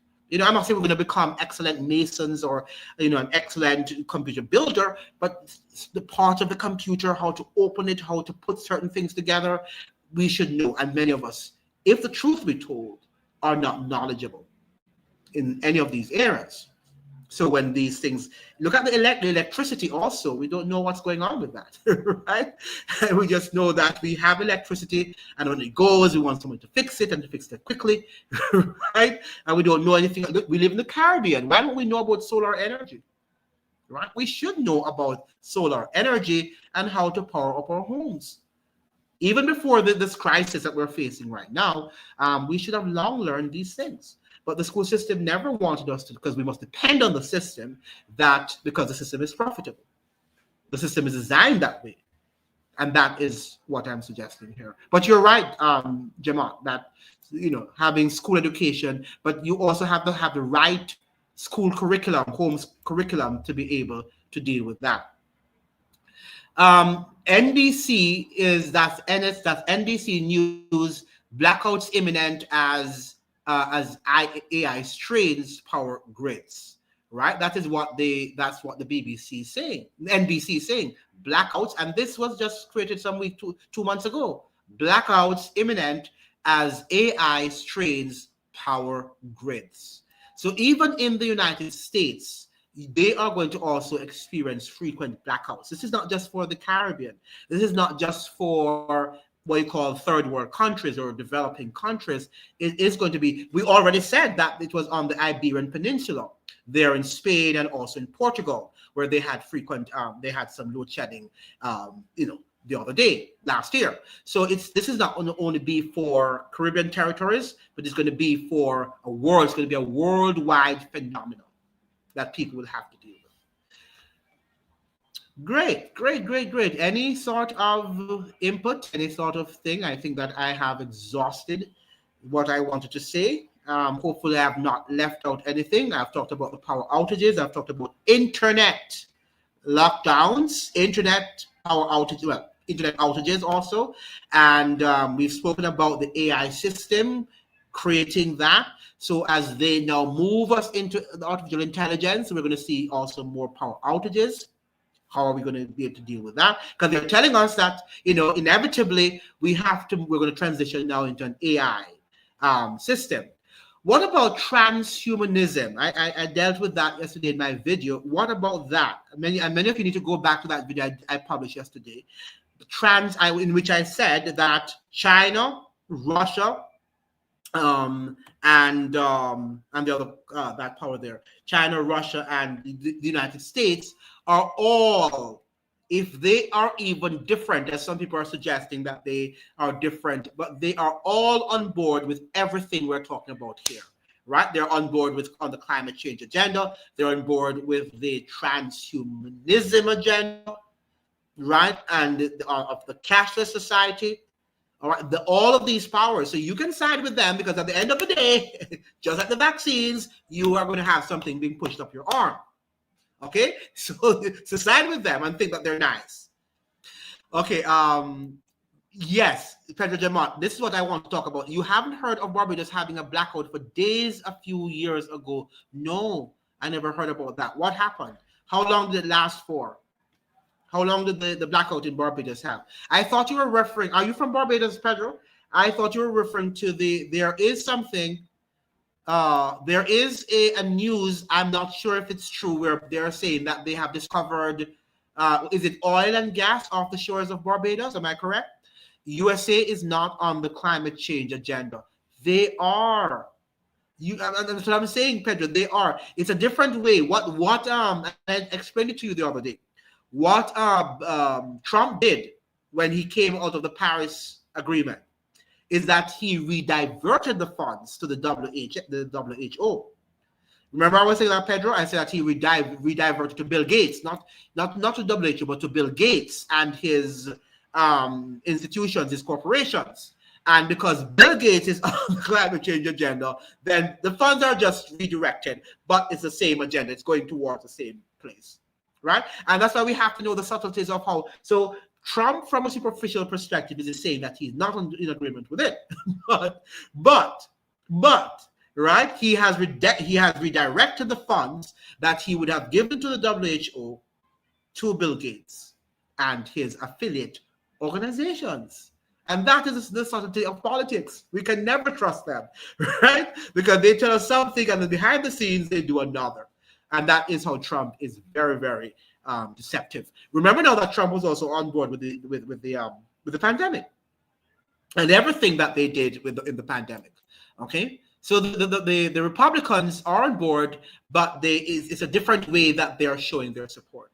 The climate change agenda is the Sustainable Development Goals. Yes. And all of the goals of you think Trump is on board for the cashless society, for the surveillance? He's on board with all of that. He's not in disagreement with surveillance and everything that we've spoken about. AI. He's not. He doesn't oppose it. El Monte is saying New York had a 4-day blackout in 2003, and that is true. That is true. What we're seeing now is that those blackouts might have been caused by a system systemic problem, like a strain on the system, which this one could too. But right now we have more technologies than we had back then. Okay, we have now the AI and many other things. People are now more powered up. People are now traveling to more. The urban centers are more populated now because of the lack of opportunities, especially after the what do you call it now? The financial collapse. In 2008, the financial meltdown. Many people left from the rural areas and went to live in urban centers because they had no opportunities. So they thought that by going to the urban centers, they would have acquired more opportunities. So we do have a strain on the system. But the AI now, as we're saying, can you imagine just asking AI, ChatGPT or any of them that you use, the tools, AI tools that you use, a question, a simple search, asking the thing a question consumes 10 times more power or energy than a Google search. So we can see where this technology is amazingly power hungry. He's challenging the UN, which is good. Challenging the UN in terms of what? How is he challenging the UN? Yeah, could you explain that, Pedro? How is Trump challenging the UN? I mean, Trump is only challenging the UN when they don't agree with him in terms of his war efforts. That's all the challenge I see. That if they don't want him to go to Iran or wherever he makes and he challenges them and tells that he wants to do it or he has to do it, or Cuba. The blackout was over a week and longer. Wow. In some areas, I think 2018 or 2019. That was a long time. So how did Barbadians survive? That was a long blackout to have, a week. And now they're telling us that we need to prepare for that's going to happen more often. They're telling us that these blackouts are going to happen more often. Now, could you tell me, Pedro, if it's true that they have found oil and gas off the coast? Was it gas or oil off the coast of Barbados? You missed the alliance. The alliance. What's the alliance? Yeah, could you tell me, Pedro, if it's true that Barbados has found oil or gas? Is it oil or gas off the coast or off its coast? Could you tell me that? Could you confirm? I think I saw something to that sort of that sort of perspective. Yeah, so this is where we are going. This is where we're heading, and it's just where we have to prepare for it. I don't know how we're going to prepare for it, but we've got to do the best we can, right? Let's look at the cash that the Guardian newspaper was saying. Supermarkets, banks, pubs. I think I read that already. The Payment Choice Alliance, and I read that already. There will always be power outages. Somebody's saying here. There will always be power outages, said Ron Del Nevo, the PCA's chair. But if there's no alternative, then the whole thing can collapse around you. Cash payments increased for the first time in a decade last year, according to UK Finance. And I agree with him. We need to have, I don't have a problem with a cashless society, right? Where I do have the problem is when they are forcing everybody to do it. Okay, we can't just have an entire cashless society, right? We should have the choice for those who want to have their cash still and those who want to have a cashless society. Just like we have a vaccine, those who want to continue to take their vaccines, fine, right? And those who don't want to take them should be given that choice, right? So we're not here saying that they don't, it's bad, whatever, because we know that in some cases it is convenient. Right? But it's when they're now going to say that we have to do it, and it also is creating more strain on the grids of the world. Pedro Jamat is saying oil and gas exploration will start from next year. Okay, bidding will end in September for the drilling. Okay, I got you. So they haven't found any yet. And we have here the XZE saying, apologies for interjecting. Permit me to commend you for the excellent quality of your show. Thank you so much. Thank you so much. In some time when I feel like now coming on, these things really make my day, right? I felt like I would just say, okay, call it quits today. But when you get these encouraging words, thank you so much, it makes you continue and to move on with the show.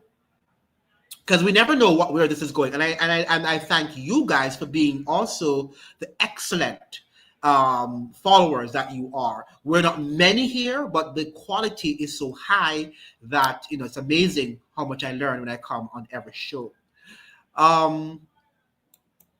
Pedro is saying our net zero champion will be drilling for oil. Yes. That will be good. That will be good if Barbados, but we know it's not good in the sense that the people who will control it might not be Barbadians themselves, right? It's going to be these billionaires and these multinational corporations. But I would think Barbados has some oil and or off its shores. I would think. Yeah, so this is it. Any questions?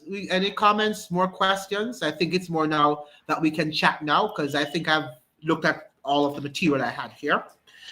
So I don't want to load my system that the system gets to begin to freeze up because the more things I have on my computer, let me close some of the windows, the system begins to freeze up. So let me hear your comments, your questions, anything in the news. It doesn't have to be about the Cashless Society. Anything that we have, any that you've heard today, any news. There was something that caught my attention yesterday when I was reading a particular news coming out of Trinidad that over 34, is it 32 or so percent of Trinidadians are suffering from food insecurity. I mean, that doesn't sound good to me, right? Because we know that Trinidad was a very prosperous economy in recent times. So I'm not sure how that is happening now. Why Trinidadians are actually suffering that and going through that terrible period of food insecurity. Pedro Dumont is saying same thing happened in the sugar and the tourism. Absolutely, the same thing is going to happen. I'm happy you made that distinction, that analogy, that comparison. XZ saying, based on what I have heard, there appears to be the potential of a major oil find offshore. That's what I heard. Yeah, that's what I heard and read. Yeah, that's what I thought I read. I hope I wasn't daydreaming. Barbados has oil and gas fields on land in the parish of St. Philip. Okay. However, there are no wells offshore. Thank you so much for clarifying that. Yeah, I did read something to the point of it being offshore, some potential of a major oil find offshore there in Barbados. Yeah, I know I read something of the sort. Yes, so I was saying that it would be very, very sad if Trinidad is actually going through that period and why? Because we know that it is, one of the most prosperous economies in the Caribbean, of the Caribbean. So I really wonder what is happening there as far as that is concerned. I would believe that in Jamaica, because Jamaica has not developed since the 1990s. We have just been surviving. But for Trinidad to be going through that rough patch, it's rather strange to me. But it could be that because of the pandemic and what happened after the pandemic, the lack of productivity during the pandemic could have caused Trinidad to be suffering from a major economic, challenges, facing major economic challenges. Yes, so this is it. Any questions, any comments, further comments? The new normal, we're looking at the new normal. Make sure you're liking the live so that the algorithm will send, since it's not distributing, I don't know why it's not distributing the videos, but it's not. So we have new normal, AI, blackouts, and the cashless society, the cashless Caribbean, right? We're moving into that direction now. We are just behind the United States, right? We're keeping pace with the United States in terms of AI, blackouts, and the cashless society. That's what we're dealing with at this moment. Pedro is saying, look up SPLC. Yes, I'll do that. Haven't heard no one speak about it. Okay, well, okay, yes, I will do that. And if not, then we probably can have a video on that too, on SPLC. Yeah, thank you for letting me know about that. Any other question, comments?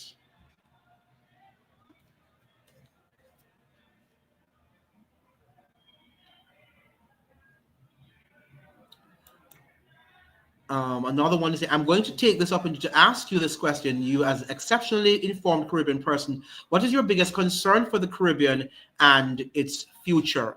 Very good question. My biggest concern for the Caribbean, even though we are special people, and I think that we have a lot of brilliance here in the region, I just think that we are still insular and that we're hiding behind nationalistic and nationalism to sort of prevent us from learning the things that we need to learn. So I think that we are too domestically oriented. And I think if we now begin to broaden our perspective outside of the region and look and understand that whatever affects us is not just affecting us because of local politics, but it has much to do what is happening on the global scene, then I think that is my greatest concern, that we are misinformed. We're not very well informed, and I think that we don't have the geopolitical channels of this nature here in the region. Most of our podcasts are mostly on, domestic issues, the sort of, the local things that we talk about. People talk about why people want to go to Jamaica or to Barbados or to Trinidad, and our foods and the normal gossips that we talk about, but we are not going into deep historical and a global analysis of what is happening in the world, and try to connect the dots with what is happening in the world, on the global scene, on the global stage, with what is happening and how these things impact us here in the Caribbean. That is my greatest concern. And I think it's still legitimate, because the more I listen to some of these podcasts, I realize that that is what they go after. But again, I understand that some of the podcasters, or most of them, know that what I am doing will not earn them anymore, because YouTube is not going to push the videos as much as possible. They're going to push the videos that they do. So they stay in their lane for views. But how is that going to help us? And this is where we're having a problem with wanting views versus wanting to tell the truth. Okay? That's my greatest concern. The leader who championed independence deceived its people, right? You mean Mia Motley? Yeah. Well, politicians are deceiving in every aspect, whether it's Andrew Holness or all of them are deceiving. That's how they get their votes. And sometimes you wonder too if we can blame them entirely, and not us, the people, right? Because if we were to inform ourselves, then they wouldn't be able to do what they're doing. They wouldn't get away, certainly with their deceptive, disposition, their deceptive actions, right? They wouldn't, because we would be on top of what they're doing and we would challenge them. But because we are not informing ourselves, they can get away with a lot of things in the Caribbean, and they can do what they want to do. Because who really supports Miss Mia Motley more than Barbadians and a lot of people in the Caribbean themselves? No, I mean, you mean the old ones. I got you, right? All politicians, right. They call her Auntie Mia Motley, right? She's the aunt of the entire Caribbean, or the global South, if you will. Auntie Motley. Yeah. Any other question, comment? Very good. We can be here. We have how many? Yeah, we can go up. It's now one. We are here for 1 hour and 46 minutes. So we just do 2 hours. So we have 14 more minutes left for the live. Any other question, comment?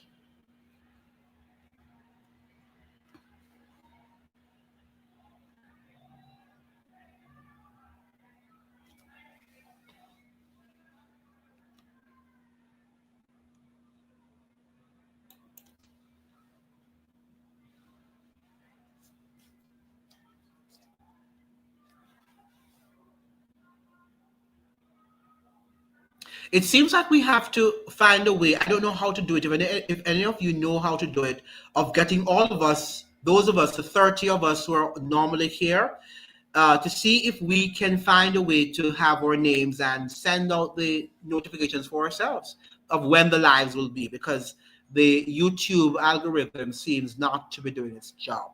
For whatever reason, it's just not doing its job. I don't know why.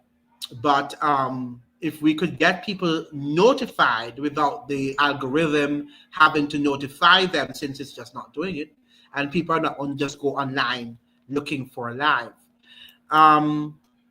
CZ saying, on the point of independence, more and more people are becoming aware that in the West, rather, given what has happened in Venezuela, independence is an illusion. Yes, they are. But as we're saying, they have some awareness. We must give them that credit.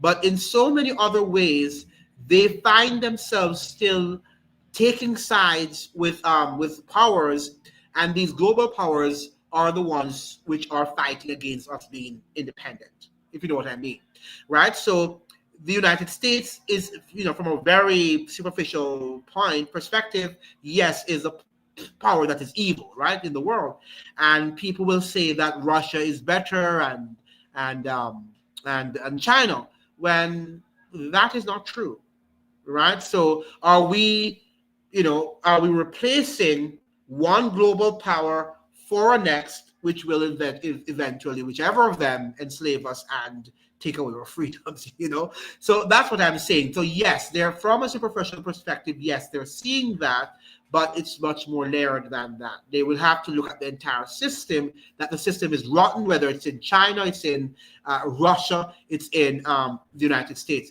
And yesterday, what's his name? Redacted with Clayton. They had a program on secret societies and demonism in the United States, and that was a very interesting program. And what they were saying, when Clayton there was saying that in recent times that the Russian President Vladimir Putin has been coming on and saying the system is demonic, and it has to change. But one of the ex-CIA workers said to him, yes, he has been saying that, but the system in Russia is not also a system that is wholesome and without demonism, right? But so we have our leaders, some of them saying that they are more saintly than the others when they are not. It's a system that is really, really rotten to the core. Selima works like FEMA. Okay. Is that in Barbados? Is Selima in Barbados? The system that is in Barbados?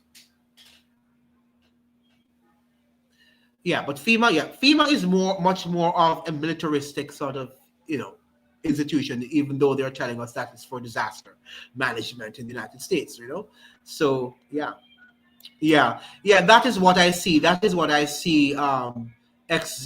that's what I see. I see that we are replacing one global power, one global enslaver for another. And how will we get our freedom from that? And that is it's almost like, when we do it politically too in our countries, one party for the other, and both of them are in complete alliance, right? The world powers, as I said in my video yesterday, those of you who haven't watched my video, please go and watch it. Yesterday I mentioned that while China, Russia, and the United States might be different, in many ways, but they are on board for what? The cashless society, transhumanism, and the Agenda 2030, right? They're all the climate change, all of them, AI and all of that, they are on the same side. Oh, that's for CARICOM disaster management. Okay, right, the CARICOM disaster management, yeah. Yes, so that is where we're more knowledgeable, but we have to now become wiser, okay? Because wisdom is the principal thing. And being knowledgeable does not necessarily equate to being wise. Being knowledgeable does not equate to being wise. And that's what we have to understand. Sometimes we hear people saying a lot of things out of their mouth and they have lots of knowledge, but do they have wisdom? And that we have to merge that. Knowledge, wisdom, and understanding are critical things we need to have. Have you ever heard of Yuri? No, never heard of Yuri Bezmenov. Who is this a Russian person? No, I've never heard of that person. An author? Yes, I could do a Google search of that person and see who that person is. Yes. So that is where we are now. We need wisdom, knowledge, and understanding. And then when we have these three important characteristics, that is when we are going to be able to conquer. This is why your work is immensely, let me get back here, immensely important. I stumbled across the channel and was blown away. Yes, the wisdom, this raises questions about the aim of our education systems. Yes, and thank you so much. And please share the channel because at this point in time, I'm not sure what the algorithm is doing. It just went and, it's just not working as it used to work. He's a KGB defector. No. So I will do more research on that person. Yeah. They're all interconnected. They're different. Don't get me wrong. Okay, just like Trinidad is different from Jamaica, Jamaica different from Barbados. But when it comes onto the global agenda and stuff like that, they're all signed on to it. So Andrew Holness of Jamaica might be different from Miss Kamala Person Besessor of Trinidad, but look at what is happening in Cuba. Look at what happened in Venezuela, right? They behave the same way, right? Because they're all on the global agenda. So they are different. Culturally, Trinidad is different from Jamaica, demographically too, but the agenda is the same. Right? I don't see the difference between Russia, China, the United States when it comes on to cashless society, when it comes on to transhumanism, when it comes on to AI, the use of AI. Right? I don't see the difference. Right? It doesn't mean, therefore, that we can't say, because I've argued that Russia, had a right to defend its borders when they started in Ukraine. So I'm not that stupid to not say that I can also look at different aspects of Russia, China, and the United States and say, I agree with what Russia did here. I agree with what China did here, etc., etc. Right? Because that's reasoning, that's critical thinking. But it doesn't mean, therefore, that I'm going to be blind decided to say that I'm going to say that one is great and the other is not. Okay? Because I understand that at the end of the day, the vaccines were pushed up people's arms and all of them were on board with it. Right? Nobody came out, not one of them came out and spoke against. And that was also a war, by the way, a war on the world's population.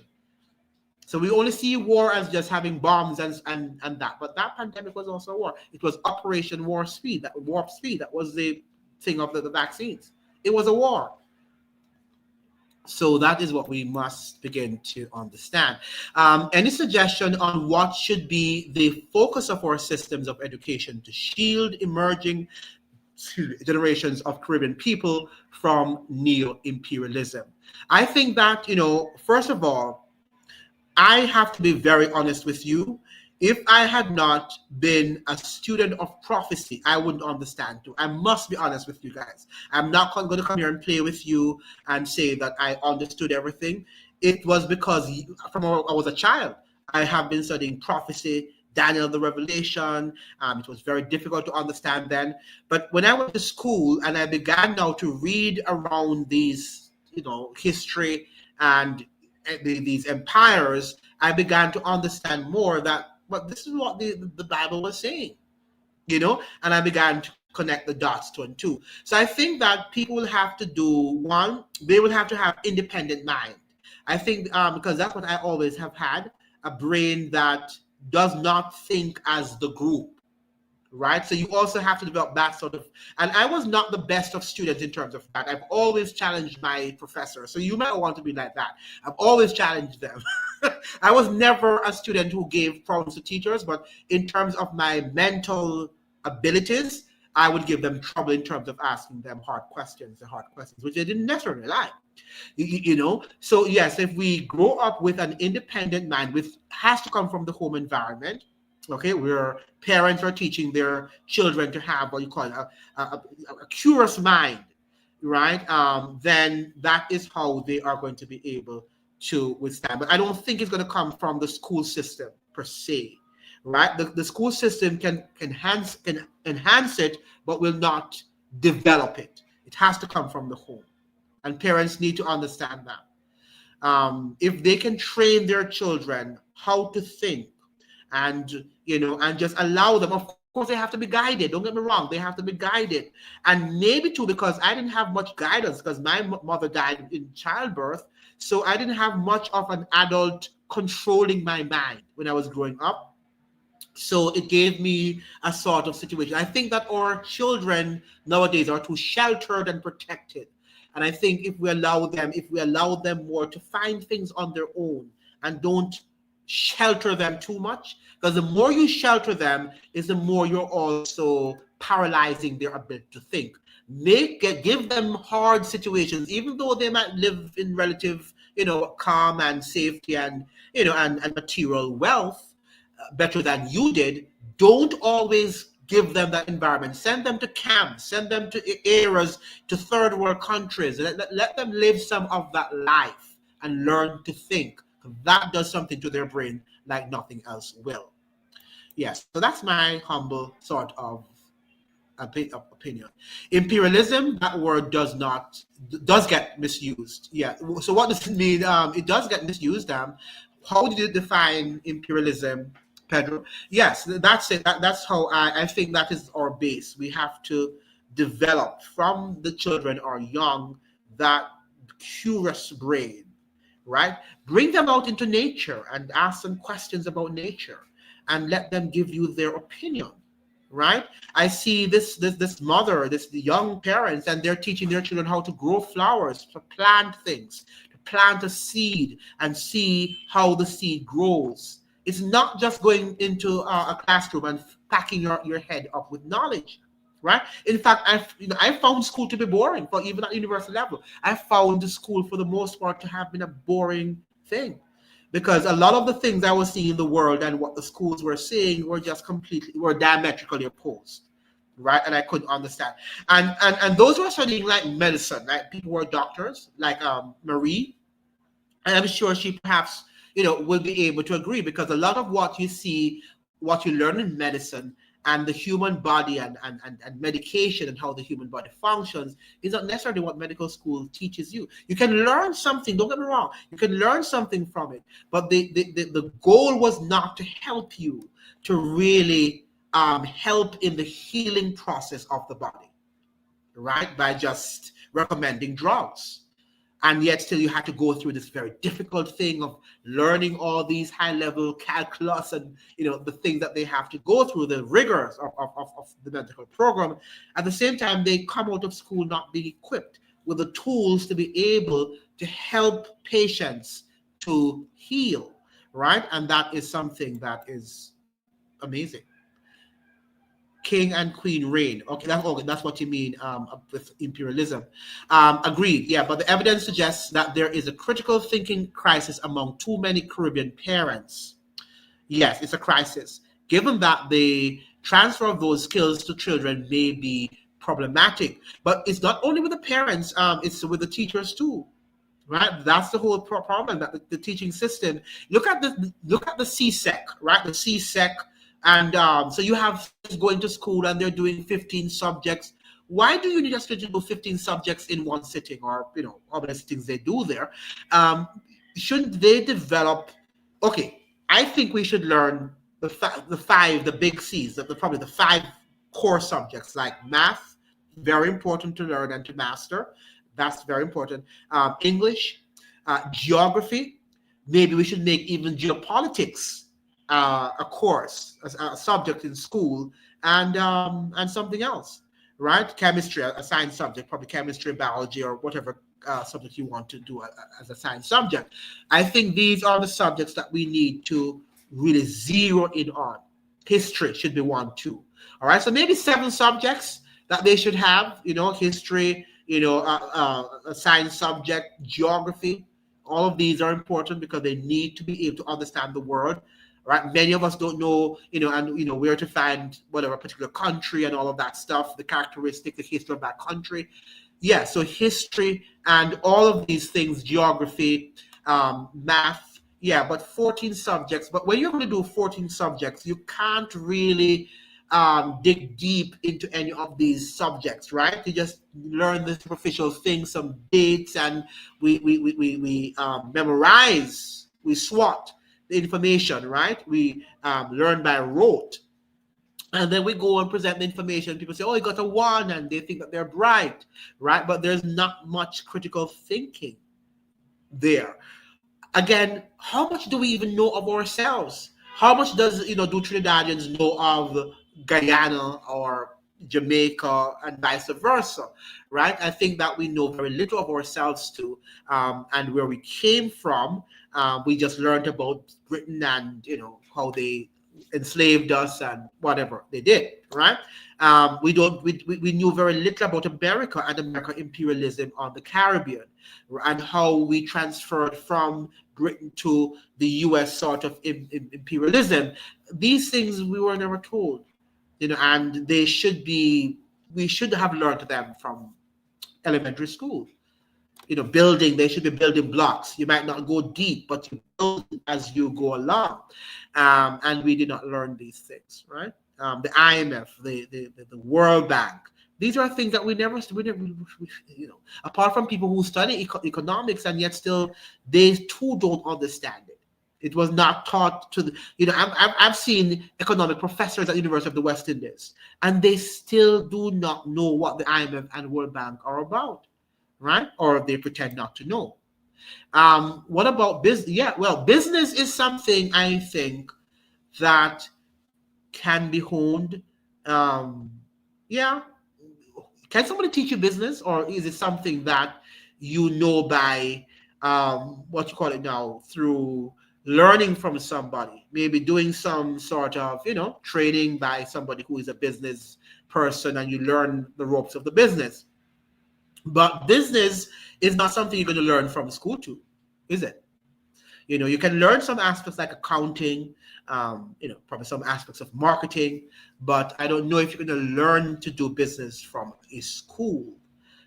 It's something, even journalism should not have been a subject. It should be something honed, a skill honed by working with somebody who's a journalist. I think that is how you're going to be a journalist. In fact, do you know that in the United States, people didn't go to medical school for the most part of the United States? Well, not just the most part, but during the 18th, 19th century, for the most part, people just learned the medical profession from, linking themselves with a doctor, right? And they're able to, and they got a few skills here and there from school eventually, but it was mostly through working with senior doctors that they got their knowledge and their skills. They freed us too, which isn't mentioned these days, right? Absolutely. Principles of business, that doesn't have to be taught in school. I would say accounting is important, but principles of business is something that you don't have to teach. And office procedures at the CSEC. These things are unnecessary. Accounting, they could merge accounting, and they could, in accounting, could teach some aspects of principles of business, right? And so some of these courses that they teach don't have to be taught as a single subject. They could be merged. So principles POB could be merged with accounting, skillfully done to help the student. You just struck the nail on the head. I think that the deficit in the knowledge of the imperialist agenda among our own people is a result of our attachment to our colonial education systems. Yeah, because remember now that Britain left us with this elite class. They left us with the few who were, the owners of production, and the ones, the government class. So they know that they don't want the entire population to be, in the upper echelon of society. So they just simply weeded us out. And so when you think about the Caribbean and the fact that at age 10, you have to literally know what you're going to do with your life, and if you don't have your head on your body, or your parents are not guiding you, you can be lost, right? While in the United States system, even though it has its flaws too, but it gives you a chance. It knows that you are not mature at age 10. And it gives you a chance and nurtures you until you can become successful, right? So in the Caribbean, we have a lot of, you have to give us our credit. We have come through a very rigorous system, but the system is not designed to educate us. It was designed to fill factories, whether hospitals or business places or whatever, with workers, not necessarily people who can think, but people who can align themselves and conform with the agendas and the objectives of whatever corporation you're working for or with. So that's the purpose of education in the Caribbean and the world at large, we must say. So we don't have a lot of thinkers, and that is the problem with our education system. Welcome to the tech singularity and breakaway civilization. Yes, we're here. The educated amongst us with degrees, knighthoods, and honorable titles, that's it. Somehow oppressed and educating trauma of slavery to the youth. Yeah, that is exactly what happens. And I'm happy you came up with this point, Pedro. What has happened to our system, and I've seen it over and over again, is that the people who've gone before us, right, or predecessors, they went through a very rigorous system. So if you're going for a degree at the University of the West Indies, a PhD or master's, they went through a system where they were abused and oppressed, right, where they beat them down and they don't know anything and all that stuff. And then now generations just carry down that system of oppression to the next generation, to the next generation, and it never stops. Right. I remember I was, in the United States, there was a Trinidadian who came into my office one Friday evening. I was teaching there then at university. And she asked me if she could talk to me. And I said, yeah, no problem. She says, it's office time, it's office hours now. You can come, definitely. And she said to me, I'm so happy because in Trinidad, I went to University of the West Indies and the professors would never allow you to come in their office and speak to them about any problem you're having with your subject. They were just aloof, right? And that is not education, because I think that is the whole purpose, to share your knowledge and to be able to interact with your students and stuff like that. But at uni, for example, the professors behave as if they are on cloud nine and they are gods and the students are their slaves, right? While in the United States, it does not necessarily behave like that. So we have problems. Yes, there is a transfer of trauma. That's what we face here. And that is why many people don't want to go to UA. In fact, I had a very brilliant friend of mine in Jamaica who went to UA and graduated at the top of his class. He did English there. And he said he would never go back to UA. And they were encouraging him to come back for his PhD, because he had done so exceptionally well. But he says he would never go back to UA. And why? Because of the way they treated him while he was doing his master's. Even though he graduated with that on the top of his class, at the top, right? They treated him as if he didn't know what he was doing. And that is what they do at UA and, in many of our high schools too. How the trauma of slavery missed them is appalling. Yes, we are living, it's traumatic. We're living a traumatic experience in the Caribbean. Right? We're going through a traumatic experience in the Caribbean. And I think those of us who have had some education from the States sort of realize that, yes, while they commend us for our rigor, because we are, in fact, in many ways more prepared when we go to North America and other places too, and function in their education system. But the problem is that we also suffered from trauma. So you'll find that having taught Caribbean students in the United States too, they're brilliant. But when it comes down to confidence, we lack it sometimes. We don't have this sense of confidence that we should have because of being beaten down and traumatized by our teachers wherever we come from. Even when we're bright, our teachers traumatized us. And sometimes they say, oh, you're talking nonsense. They will say rubbish. You don't hear really teachers in America talking like that, saying that you're talking rubbish. When I was going to college in Jamaica, to teachers college, I remembered a brilliant student we had in our class, and this professor, because he gave a different version of an interpretation about a poem that we were reading, she just said, crazy, are you crazy? Rubbish. And you don't treat students like that. You try to say, wow, that's an interesting sort of commentary. You might say, I disagree with it, but that's an interesting perspective to take. But rather than calling a student that the student is not thinking or, is off, so they really traumatize us. It's almost like we cannot think. And if we don't think in their mode, right, then we are not critical thinkers. And that is a problem with the Caribbean. And you know what? When the same student leaves the Caribbean and goes to England or to the United States or to Canada and do well, many of them end up becoming and doing better than their professors back home who are just there in their own world, right, and don't want to think. And so we really suppress thinking, critical thinking in the Caribbean. We do. And lots of our teachers do it because they have a problem with their self-esteem also, and they're traumatized. I don't want a nation of thinkers, absolutely. I want a nation of workers, absolutely. That is what it's about. So we're just working in factories. We're not a nation of thinkers. What they want, nation of workers. And that's a very, very social engineering. That's the key word expression, Pedro Jamot.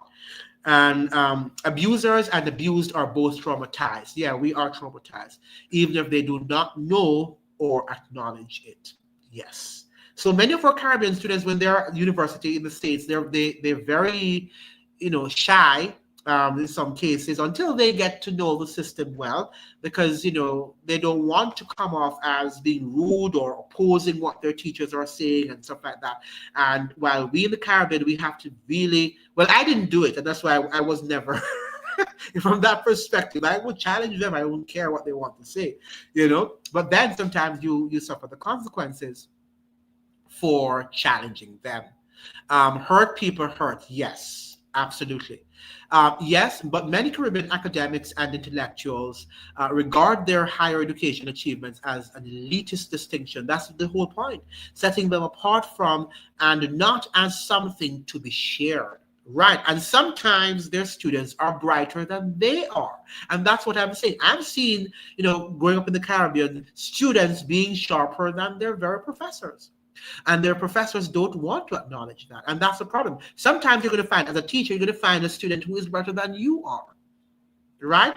And they might not have the degree that you've gained and the experience that you have at the moment, but you can see that they have a mind sharper than yours. And they can go deeper into critical analysis than you can. But the fact is that most teachers, because they're not comfortable with themselves, they want to have to show you that they're in charge and you are not to challenge them and their knowledge. And that happens a lot in the Caribbean. That happens a lot in the Caribbean. And as a result of that, our education system does not foster critical thinking. It doesn't go beyond what the professor says. What the professor says is law, and if you don't agree with it, then wow, you're going to be, they'll fail you. They'll have to give you an F. And that's just a side thing too. At least in the United States, system, if you fail a student, first of all, it is very, you have to think twice if you're going to fail an American student, because they're going to challenge it. Even the dullest of students in America, they're going to challenge why you gave them an F, right? And you have to, to corroborate why. You have to tell them why. So can you imagine that there are students in the Caribbean who've passed their exams and passed it well, and they got an F because the teacher didn't like them because of one or more things. That could never happen in the United States. Well, if it does happen, they're not going to get away with it. Right? They're not going to easily get, they're not going to easily get away with it if they fail a student without any justifiable cause. And they do that in the Caribbean a lot. At UWI, they do it a lot. They use the accreditation and don't throw it away, seeing it came from the colonizers. Absolutely. And in Great Britain, I understand that they're not as rigorous as we are. I have seen students who go on big scholarships to England from the Caribbean, right? And a PhD that would have lasted in the Caribbean for what, 8-10 years? They do it in sometimes 2-3 years, right? They do that PhD in 2-3 years and they get their PhD and go home, right? In the Caribbean, the same student would have to be at UWI, for 8-10 years and sometimes longer because their supervisors don't want to pass them. That is for sure. I'm going to be blunt. Given what has arisen in this discussion, I am pessimistic about Caribbean civilization. Well, I wouldn't say you should be pessimistic. I think that even in the pessimism, we ought to be optimistic, and that's what the world looks like. There's a dark cloud over it. But what we want to do is to say we're not going to save the world. Let's also be careful. Christ, who is God, never saved. He wasn't able to save the entire world, right? What he was able to save are few. Even if he had saved one, he would have been positive. Do you know that? Even if Christ had just saved one person in the world, he would have still been positive. So yes, so you look at positivity from if you can save one or two people, all right, in your group from the destruction and to empower them, you would have done your work. Then Pedro would do his. Then all of you on the live here would have done your work. So others, the same thing. So we can't be pessimistic. In fact, because the system is so controlled, we need now to make the difference. And this is now where optimism should take over and not pessimism. But does the system look pessimistic? Yes. But you and I are going to, move beyond that pessimism and make it positive, make it optimistic. They need to justify that F to the student, right? They do. Anytime I put an F, on the students, you have to think twice, because when the student comes, you should be able to document everything there to tell the student, and then to tell your head of department and other people, authorities who might question you're giving the child an F, what you did and why you did it.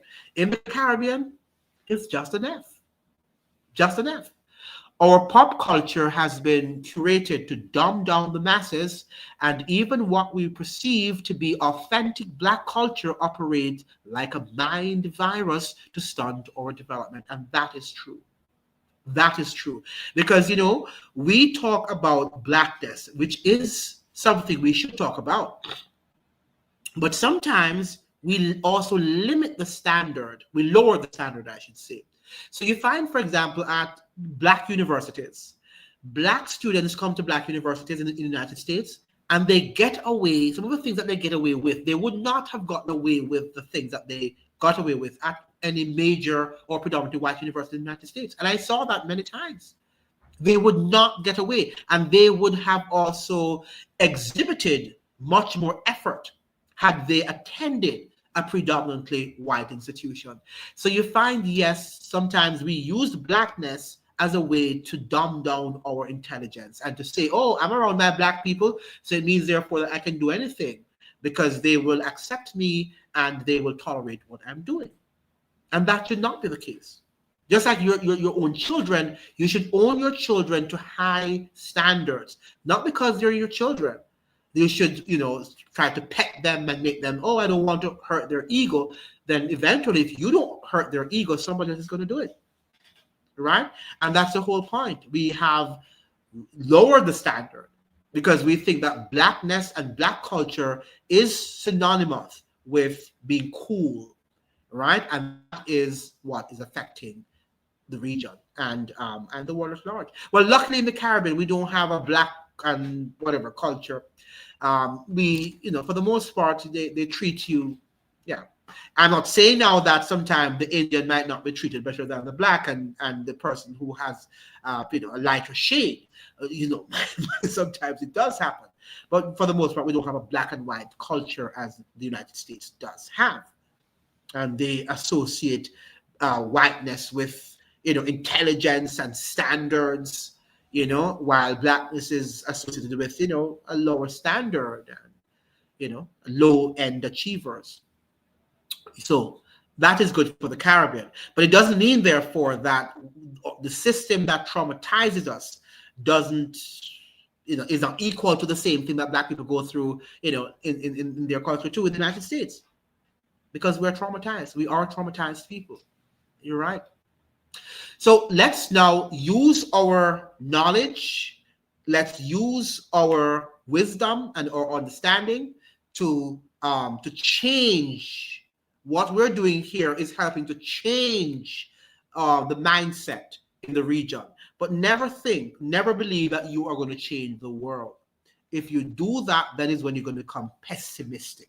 But if you can change or help in the change process of one or two people with whom you come in contact, then it is that you would have done your job.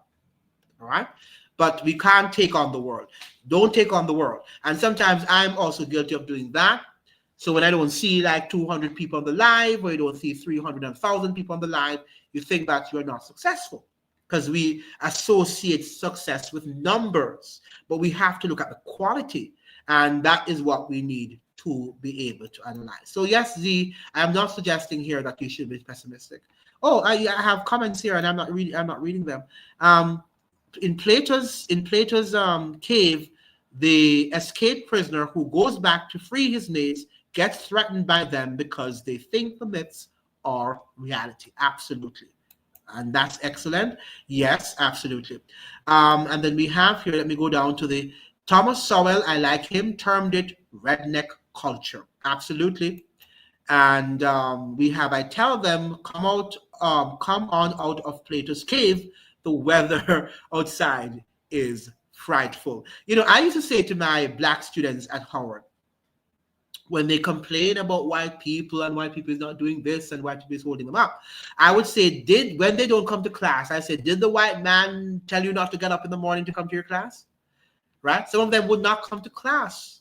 And then when the end of the semester, they want A's and they are complaining why you don't give them an A. Now, who in the world is going to give you an A for not attending classes and doing your work? Right? But that happens a lot at our black institutions in the US. It does. Then we have the original Back to Africa movement was launched by slavers and abolitionists to use black bourgeoisie to colonize Africa, which caused tribal warfare in Liberia and Sierra Leone, for example. Yeah, I think that, remember now that came out of the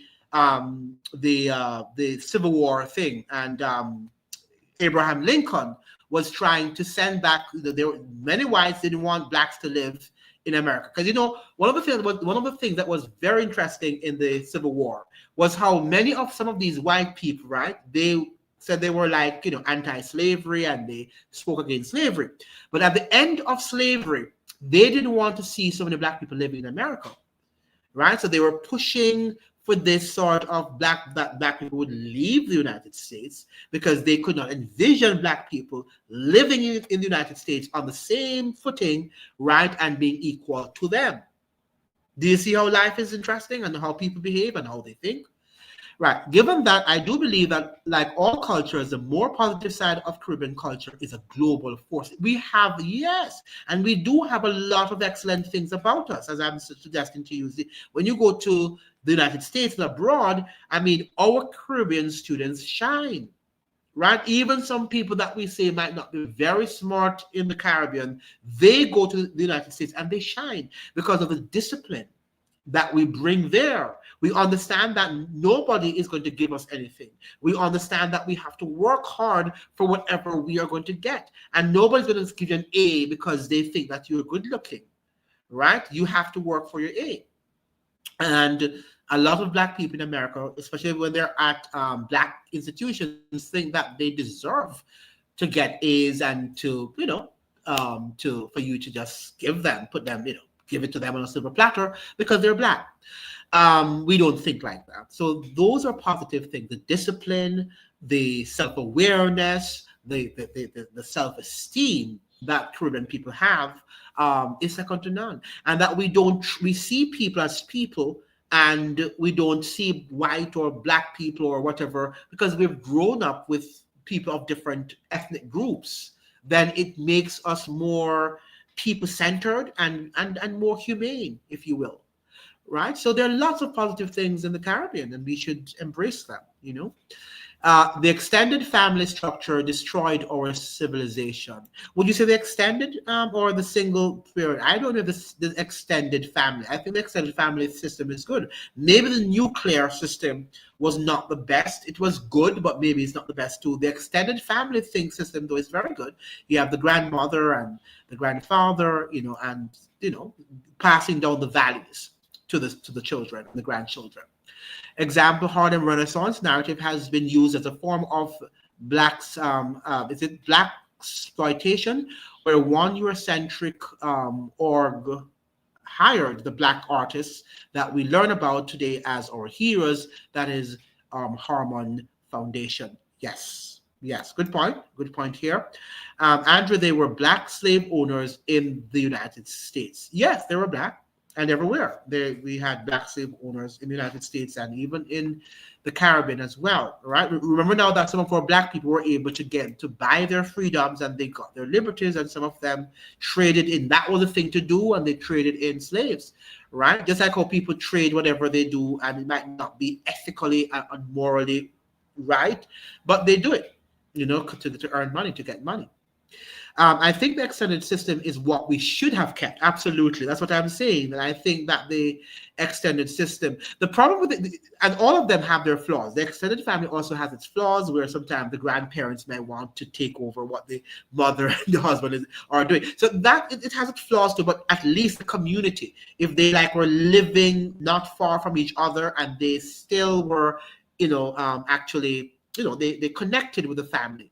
Yes, I think that is good. But to say for them to live together all in the same house, it's good, and it also can have its its cons, right? Where sometimes the in-laws can be a problem, can be problematic. And that is not to take away from the creativity or talents of the artists, just an observation. I agree 100% with you. I agree 100% with you. So the Caribbean countries are some of the most uniquely, talented places of the world, and we should all be very, what should I say now, proud of where we have come from. We're just looking at the education system and we're saying that it is good, but it needs to be democratized, right? Where it's not just controlled by a few, right? But it needs to be democratized. I'm saying to entire. Well, maybe it is in Barbados. It's certainly not in Jamaica, and maybe just to an extent in Trinidad. In Jamaica, it's certainly for the most privileged, right? And the majority do not have access to quality, right? And that is what we need to do to make sure that it's inclusive and it is democratized, and that it includes elements of critical thinking, where the students, not that they can come up with anything that they want to say, but do not suppress curiosity and thinking. And in the Caribbean, we suppress a lot curiosity and thinking. And these, when you see a mind that is curious, parents need to develop that mind. And don't think that when they're asking you questions, oh, you don't have any time. Of course, if they're asking you inappropriate questions, but even then, try to channel them inappropriate questions to helping them to understand what they're asking you about. Okay, but in the Caribbean, we say they should remain in their place. Even parents sometimes, oh, you should stay in your lane and you should not ask certain questions. Look at, for example, reproductive health, having sex and all of that stuff. How many parents teach your children about that? Right? And then when they get pregnant or things happen, they begin to cry and whatever. When you need to have discussions, you have to have open discussions with your children, right? But in the Caribbean, we don't talk about these things. We act as if that they're taboo subjects, and and they're not, right? We have to have open, serious discussions with our children. While that may be historically true, the black slave owners, when compared to those who were white, were more numerically exotic. Absolutely. Black people were not at the center, as you're saying, of that trade, right? They were just simply, and as you're saying here, Zizi, they were just in the minority. They were the minority, right? Not most of them didn't, right? But some did. Sometimes when you point out examples of how we often times buy into our own exploitation, critical thinking means we should comprehend reality is more complex than often depicted in our narratives. And that's the whole thing, right? I think that we think that what we learn in history is just what is there in the book. Okay, but we have to be able to look closely at what is happening in reality and look at many other, if we can, narratives and perspective. Some of us only want to say that we've read a few books and that's it, but we have to read widely, and it is hard. Don't get me wrong, it's hard to do, and many of us don't have the time. In Barbados, it is called free. However, the literacy rate is dropping. That's what I understand, but it still probably have much better than Jamaica does. So I think that Barbados and Trinidad are better than Jamaica's. Sorry, wasn't able to structure my thought coherently. I understand what you said because of text limitations. I understand, my bad, but get the point. Yeah, I got the point. I know that sometimes they don't allow us to say use the words we want to use. So I understand. And I really, really am happy with your, sending me, because it helps the algorithm to understand that the program is participatory and that people are actively involved in the conversation. Is it another nail on the head? Another nail on the head. Pan-Caribbean sexual health illiteracy rates are abysmal. Yeah. And these are things that we have to do. Yeah. So we're not here to some people think that I'm pessimistic. I'm not. I'm just highlighting some of the things that we can improve on.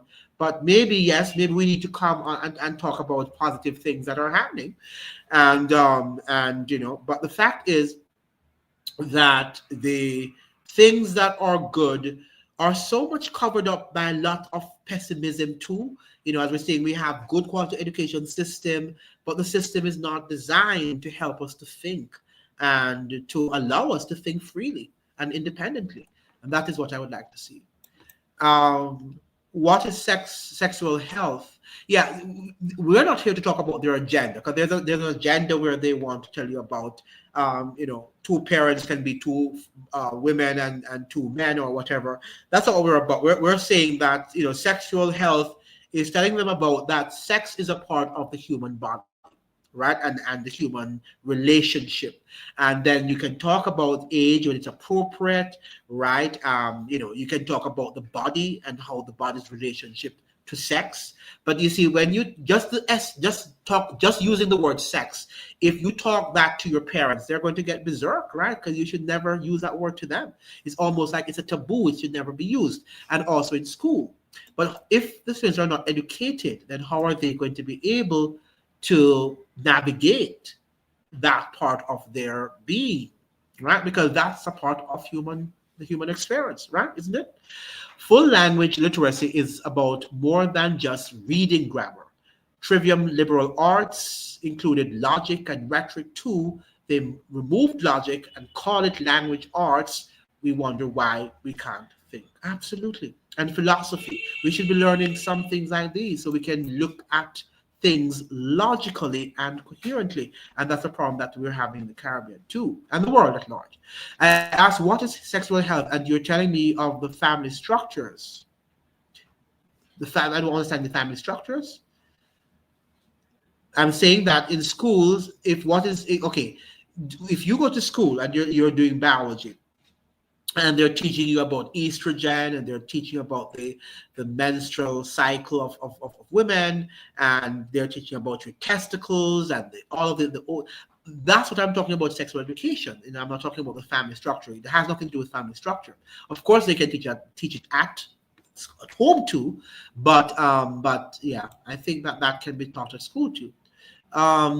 The LA, and that's language arts, and S trivium, grammar input, logic processing, rhetoric output. They're not even teaching grammar anymore and syntax, right? They're not teaching grammar anymore, and they're saying that grammar is accidental and it should not be taught. And these are things also that, even though grammar is abstract, but it helps us to think. It's a science of the language, right? Grammar and syntax and morphology and these things are the science of the language, of language. They're difficult.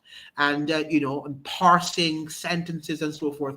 These are things that are not being taught in school anymore. Sex is for reproduction. All mammals does it for that reason, except, yeah, but we're saying that we're not we're not animals, so animals just go and do it, whenever it's time to do it. But we're saying that because we're more than animals, we need to be taught in terms of when, how, where, and stuff like that. And many times our children, they don't know, and they have to be taught. In Barbados, there is a push to move the system into the intersection of language arts, okay, and logic. Okay, so that would be good. But what is taught, what is taught is, you see, a lot of times it is how things are taught. And so many people are thinking of introducing different things in the curricula, but it is what and how it is taught that is critical. The how is even more important. The methodology, right? That is critical too. And for some reason, I think that we are moving away from, as we're saying, education to just indoctrination and the titling of students, just passing them through a system. So as Pedro is saying, Barbados was once known for its high literacy rate, extremely high literacy rate, very impressive literacy rate, and now he's saying that is dropping, and you'd ask the question, why? Why is it falling at this time? We have the where is it? I sort of, yeah. Full language literacy is about acquiring a broad spectrum of information and knowledge across various fields of study and subjects. Intuition and premonition are the sixth and the seventh senses or third eye. And what they're trying to do, and I'm happy you said that, because they're now telling us that we're moving into a world of the science. What they call it again? The word science and technology. What are they introducing in school again? They forgot the title that they use, the word that they use, the acronym that they use. But we need more of language. We need more of language to be taught. I'm happy you're saying that, because language is what helps us to think. Yes, of course, science does that too. But there's something about language where it's not just about grammar and whatever. It's about understanding human and how humans think, and to some extent we're moving away from that. The STEM, right? Science and technology, the STEM. That's they're telling us that we need to move to STEM, but we need to also have language as part of it. And methodology, inductive, deductive, and abductive. Absolutely. We need to have these, which we have moved away from this, and we're just looking at one aspect. That's why education should, Steve Nash is saying, that's why education should not stop. I want that child leave school, the school building. Right, it should not stop after the child has left the school building. It's an ongoing process, and I think that's what parents think, that is the teacher that teaches them, but it also should continue at home and beyond, right? And that is what, even here on the podcast here, it's about education.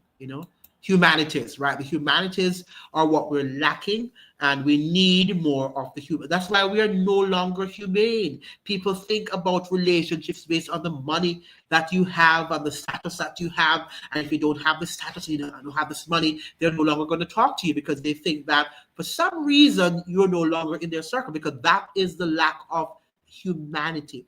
And we no longer respect individuals for their wisdom, their understanding, their knowledge. We more respect them for the amount of money that they have, right? The material things that they have. Our world is moving into that perspective, into that sort of thing. The falling literacy rate in Barbados is at the intersection of a cosmos of factors, some more impactful and some less so. Okay, I got you. And some people were referring to the pandemic too as one of such causes why Barbados might be regressing. Traditional liberal arts and science education was about character building. Absolutely. That is what it was about. Right, and I'm not saying that we should not teach our children also to become economically solvent, because that is important. That's important, right? But we can't just look at people because of their economic, even if they don't have any values. And that is why we also worship our politicians and our leaders, because we think that they have money and power, right? Sign for grammar. I was driving. Yes, yeah. No, I understand what you're saying, Stephen. It was well taken. That's where we are now, and I'm happy that you guys are seeing that, because it is a crisis that we're facing. The humanities are no longer with us. So how are you going to be able to think? And that is why people are just thinking that everything has to be evidence-based. But not everything is going to be, your knowledge is not going to be, everything is not going to be evidence-based. Some things you will have to rely on your intuition and your discernment, but it must be based on lots of experience and reading and knowledge. Right? So not everything we have you're going to be able to prove and say that this is, you can just look at it as science does or wants to do. And that's why it's important to have humanities, right? When you read like a poem, a difficult poem, and you're able to look at it and look at the devices and the language, the what do you call them now? The tools of language that are used, the devices, the literary devices. When you're able to look at these things, then, it helps you to think, and to think beyond surface, level thing, and people say, how did you see that? Because you're thinking, right? You're thinking. It doesn't have to be there, literally there for you to see it. I'll say this also, there was a collapse in the interest and the ability to teach language arts following what Jacqueline Kreft was achieving in Grenada during the 1979 Grenadian Revolution. My observation. Interesting. But very interesting. I don't think they want us to master language at this point, because they know that people who do humanities have a way of thinking outside of the box, right? And they don't want the outside of the box thinking. They want people to think with the group, because science, you have to be around. Science should not is not that, though. They're telling us that science, is this thing where everybody goes into a room and agrees, and that's not true. That's also not true. Science also, many of them have disagreements, but the problem is we're living in a world where you are not allowed as a scientist to come and air your disagreements and express them, because you're going to be seen as somebody that is outside of the norm. And you can be pilloried for doing that, But in language, it allows you to have different perspectives, right? Because everything doesn't have to be proved and this evidence based. That's why during the vaccines you have to have the evidence. Where's the evidence? Oh, okay, I don't have the evidence, but based on what you're saying, I know that it is not good, right? Because they won't allow us to have a discussion on it, right? So why would I want to take something and you don't give us the opportunity to debate that sort of stuff that I'm going to put in my body, right? If now you allow me to debate it and look at the pros and the cons, then we can talk about taking that vaccine. It is because we don't have a fully fledged social theory with a sound philosophical foundation to undergird our social agenda. And when you tell our people that, they get upset with you. Absolutely. Our people don't want to think. More people don't want to think. We're living in a world, whether we like it or not, where most people don't want to think. They're just surface level thinkers. But when you go beyond the surface, they don't want to hear that. Oh, you're talking conspiracy, or you're stupid, or you're crazy. If you master language, you will master reasoning skills, and this is considered dangerous. That is so. And that is why you look at many of the scientists too who have mastered language, and many of them have, and even during the pandemic, and they were the ones speaking out. The Dr. Corey, right? All these people, they had a great command of the language. And they were the ones who were at the helm of questioning, and they're scientific oriented too. They're bright scientifically, okay? But the fact is that they were able to challenge what was happening. Trinidad wants only mindless sheep and robots. The entire Caribbean, all right? We're seeing that in Jamaica. We're seeing that all over the world. And that is what we're trying to, we just want to. And some of the people too, they see what we're saying, it's not that they don't see, but the fact that the group doesn't want to agree, it means therefore that they can't be a part of this group, because there's not many people are on our platform. So, I'm not going to listen to him or her, okay? And that's what they do. I'm going to be with the majority, right? And it happened during the pandemic. Many people were convinced that something was wrong, but because many people were wound up taking the vaccine, they say, "Oh, I want to do it too." Who are our philosophers since Garvey and Du Bois? That's a very good question. True philosopher weaves together ontology, epistemology, ethics, politics, and aesthetics into a unified intellectual project. And you are right. But one of the things, as you're saying this point, Foundsy, I am also asking the question, is it because we do not have any other philosophers? Because Eric Williams certainly, and what's his name from, I think we have had lots of them. Eric Williams, Walter Rodney, right, and many others, the people out of Barbados and so forth. We have, and even the political, in Trinidad, for example, a lot of them are still there. Dr. Anthony, what's his name now, the political scientist. You have lots of philosophers, but we're not promoting our thinkers. We promote our entertainers, our sports personalities, and our musicians, right? The soca singers and the dancehall and reggae and whatever. These are the people we promote, but they are there. We have intellectuals, we have philosophers, but they're not. Our system has changed now, where we more promote sports and entertainers, music entertainers, which should be aimed at nothing less than the reorientation of civilization. Yeah. And civilization is going backward because we want entertainment, bread and circus. It's all about bread and circus. And that's why people talk about the Roman Empire, and we are just reflecting what the entire system of the Roman Empire before its collapse. Going beyond the surface means confronting the truth. And that is the whole point. And we do, you know what happened? We don't like to hear the truth. And how many of us, even about our own personalities, let's be also honest. When people tell us something about ourselves that we know it might be not nice and it's hurtful, we don't want to hear it, right? Because truth is, human beings don't like to hear the truth, right? Because it's painful for the most part. It is the general tone of the age to deny the truth. That's the post-truth age for you. Absolutely. Nobody wants to know the truth. They just want to hear what makes them feel good. And feeling good and having a sense of security where you believe that somebody is going to come and save. Barack Obama, we had a financial collapse, right? And all of a sudden, Barack Obama came on the scene and he was the one to go and solve the problem, and he didn't. And then we move on to now Trump. The white people in the United States believe that he was going to come and save white people, and he's not doing that, and he's not going to do it.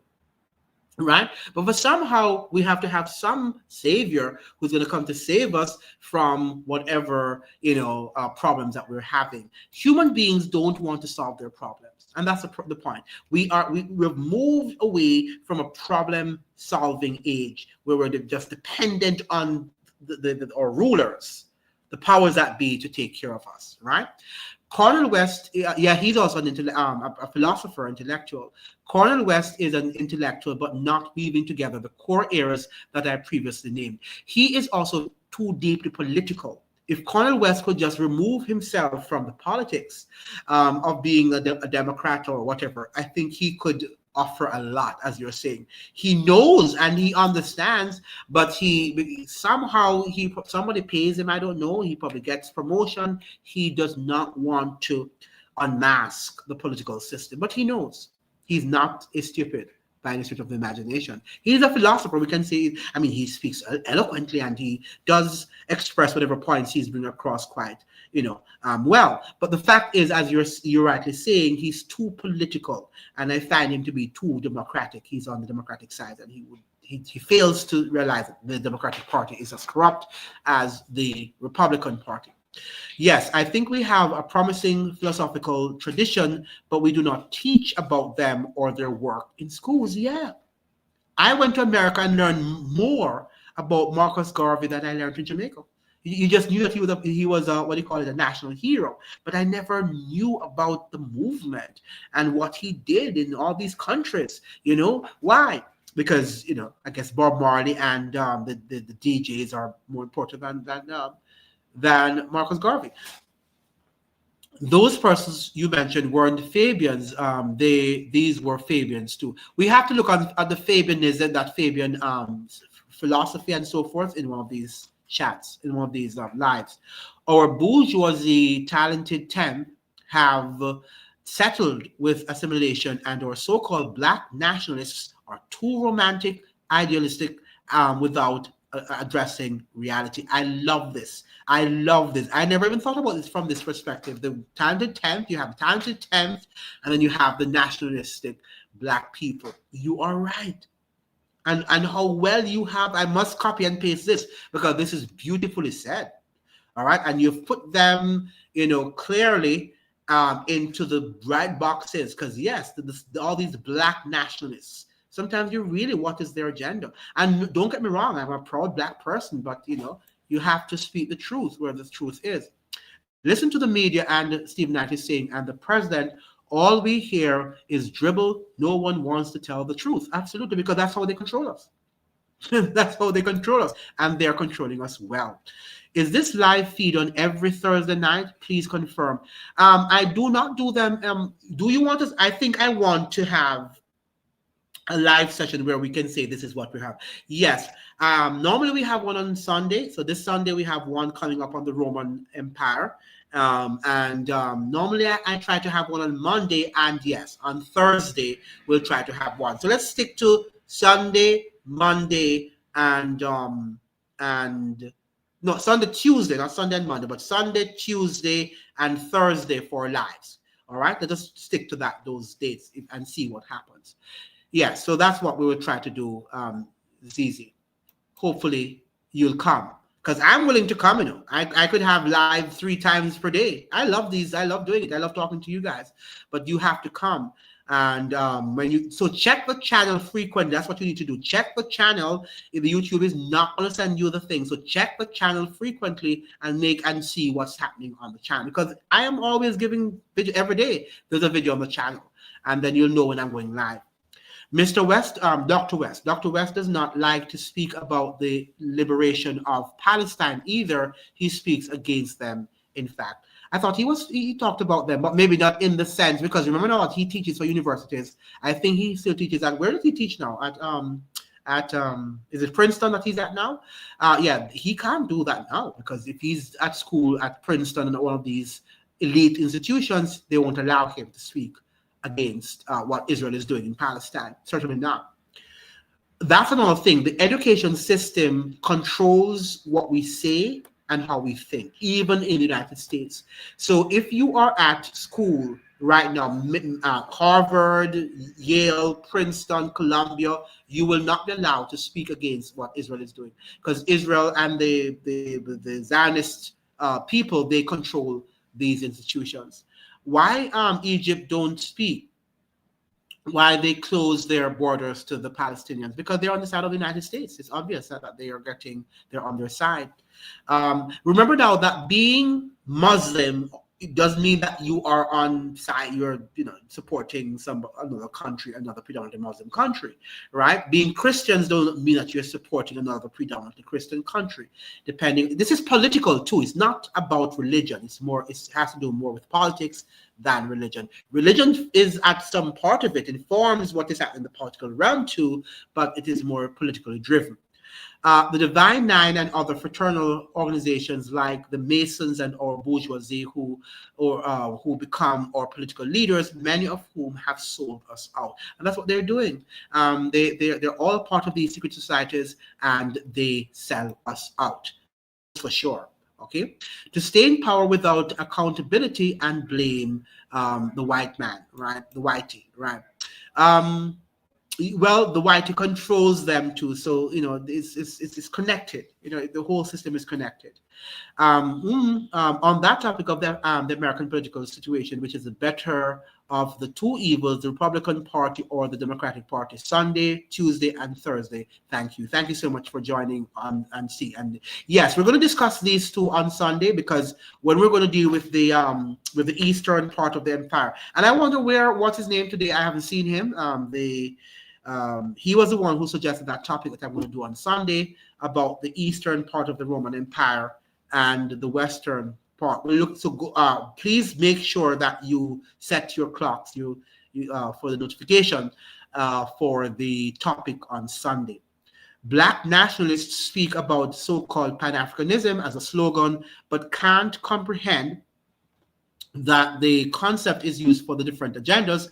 Example, Macron and UN have regionalism goals. Yeah, I think even the Dr. Umar Johnson's, yeah, you really wonder sometimes. I mean, he's a brilliant guy, extremely brilliant and eloquent. That's his Dr. Umar Johnson, but they're just controlled in so many ways. I don't know. Yes, I'm talking about absolutely. Yes, the time. Oh, Tiny Tim Tom, it's you. Okay. All right. No, I know it's you. I thought it was you, right? You were the one who suggested that. I said that I was trying to get your name right. Tiny Tim Tom. Yeah. Yeah. So you are the one, who suggested it, and we will be having that topic on Sunday. Yes. So Dr. Umar Johnson is a brilliant mind, but I sometimes wonder about him. I sometimes wonder about his mental health too. Because at one point he's creating a school in the Frederick Douglass and the Marcus Garvey School that in Philadelphia, Pennsylvania, and it doesn't seem like that is going anywhere. And he collected a lot of money from people, and he hasn't really accomplished what he said he was going to do. So again, Black people, we are in serious problem in terms of people or credibility. And I respect him a lot for his knowledge, but I don't know what he's doing. Umar Johnson is a Christian fake guru exploiting our people. Yeah. And that's, and it's sad because he's a brilliant guy. When he speaks, I really wonder how he remembers all that he remembers. And he's quite a, an all-rounder, right? He's quite an all-rounder. He's not just a guy who is in one, because I think his field is psychology, but he's really, really, brilliant on history and politics. He speaks about a wide array of things. And I want, if he could just get it together. And then he's so proud. He thinks that he's better than everybody, and that he writes more, attends more conferences than any other Black people combined. Why do you say these things? You allow people to talk about you and your brilliance. Don't, sound your own alarm clock. Allow them to commend you. But self-praise is no recommendation, I want to say. And he likes to praise himself a lot. But yeah, he would have made an excellent Black leader and maybe a philosopher if he had, trained his mind into that field. But he's just not doing the right thing. And he just talks a lot of nice talk, but at the end of the day, his actions say something else. So he seems to have been recruited for foreign affairs last few years, if you know what I mean. I don't know what he's doing, because at one point he came that they had blocked his account, and then another time he's up and running again. I really wonder who he works for.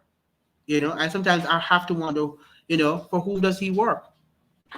And then somebody says he has all these women and all these children with other women. He's not setting any great example for Black people, for such a very brilliant mind. So we are messed up to some extent, and I think that we are almost like in a cult. I regard these Black nationalists as just being involved in a cult. They're fanatics of blackness and stuff like that. Robert Johnson dancing with the devil down at the crossroads. Who is Robert Johnson? I don't know if I know Robert Johnson. Is it Omar Johnson? Is it the same? Omar Johnson. Now I know who you're talking about. Yes, Omar Johnson, Dr. Omar Johnson. He's a psychologist, maybe SPLC. Yeah. I don't know. He's like an agent. Yeah, I don't know where to put him. It's very difficult to, but I do know that he could have made an excellent leader, for the Black people and the diaspora in general, but because of his just wide amount of knowledge. But he's not doing what he should be doing. Robert Johnson was first popular blues artist who signed a deal to become famous artist. Okay, I got you. In the 1920s. Okay. Yeah, I see people now are leaving. So we will be joined on what do you call it now?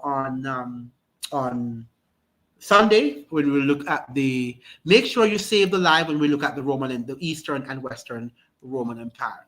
Thank you so much for joining, and make sure you leave the live liking it, and you share the live with as many, the pop culture, right, with as many people as possible, so that we can share the knowledge. Remember now that if we want it to be positive, let's share the knowledge. I'm doing my part, you need to do your part, and then the others who you're sharing the knowledge with, they need to do their part, so we can have a better world. That's the only positive that we can do from our side. If not, it's really, really pessimistic, as you're suggesting.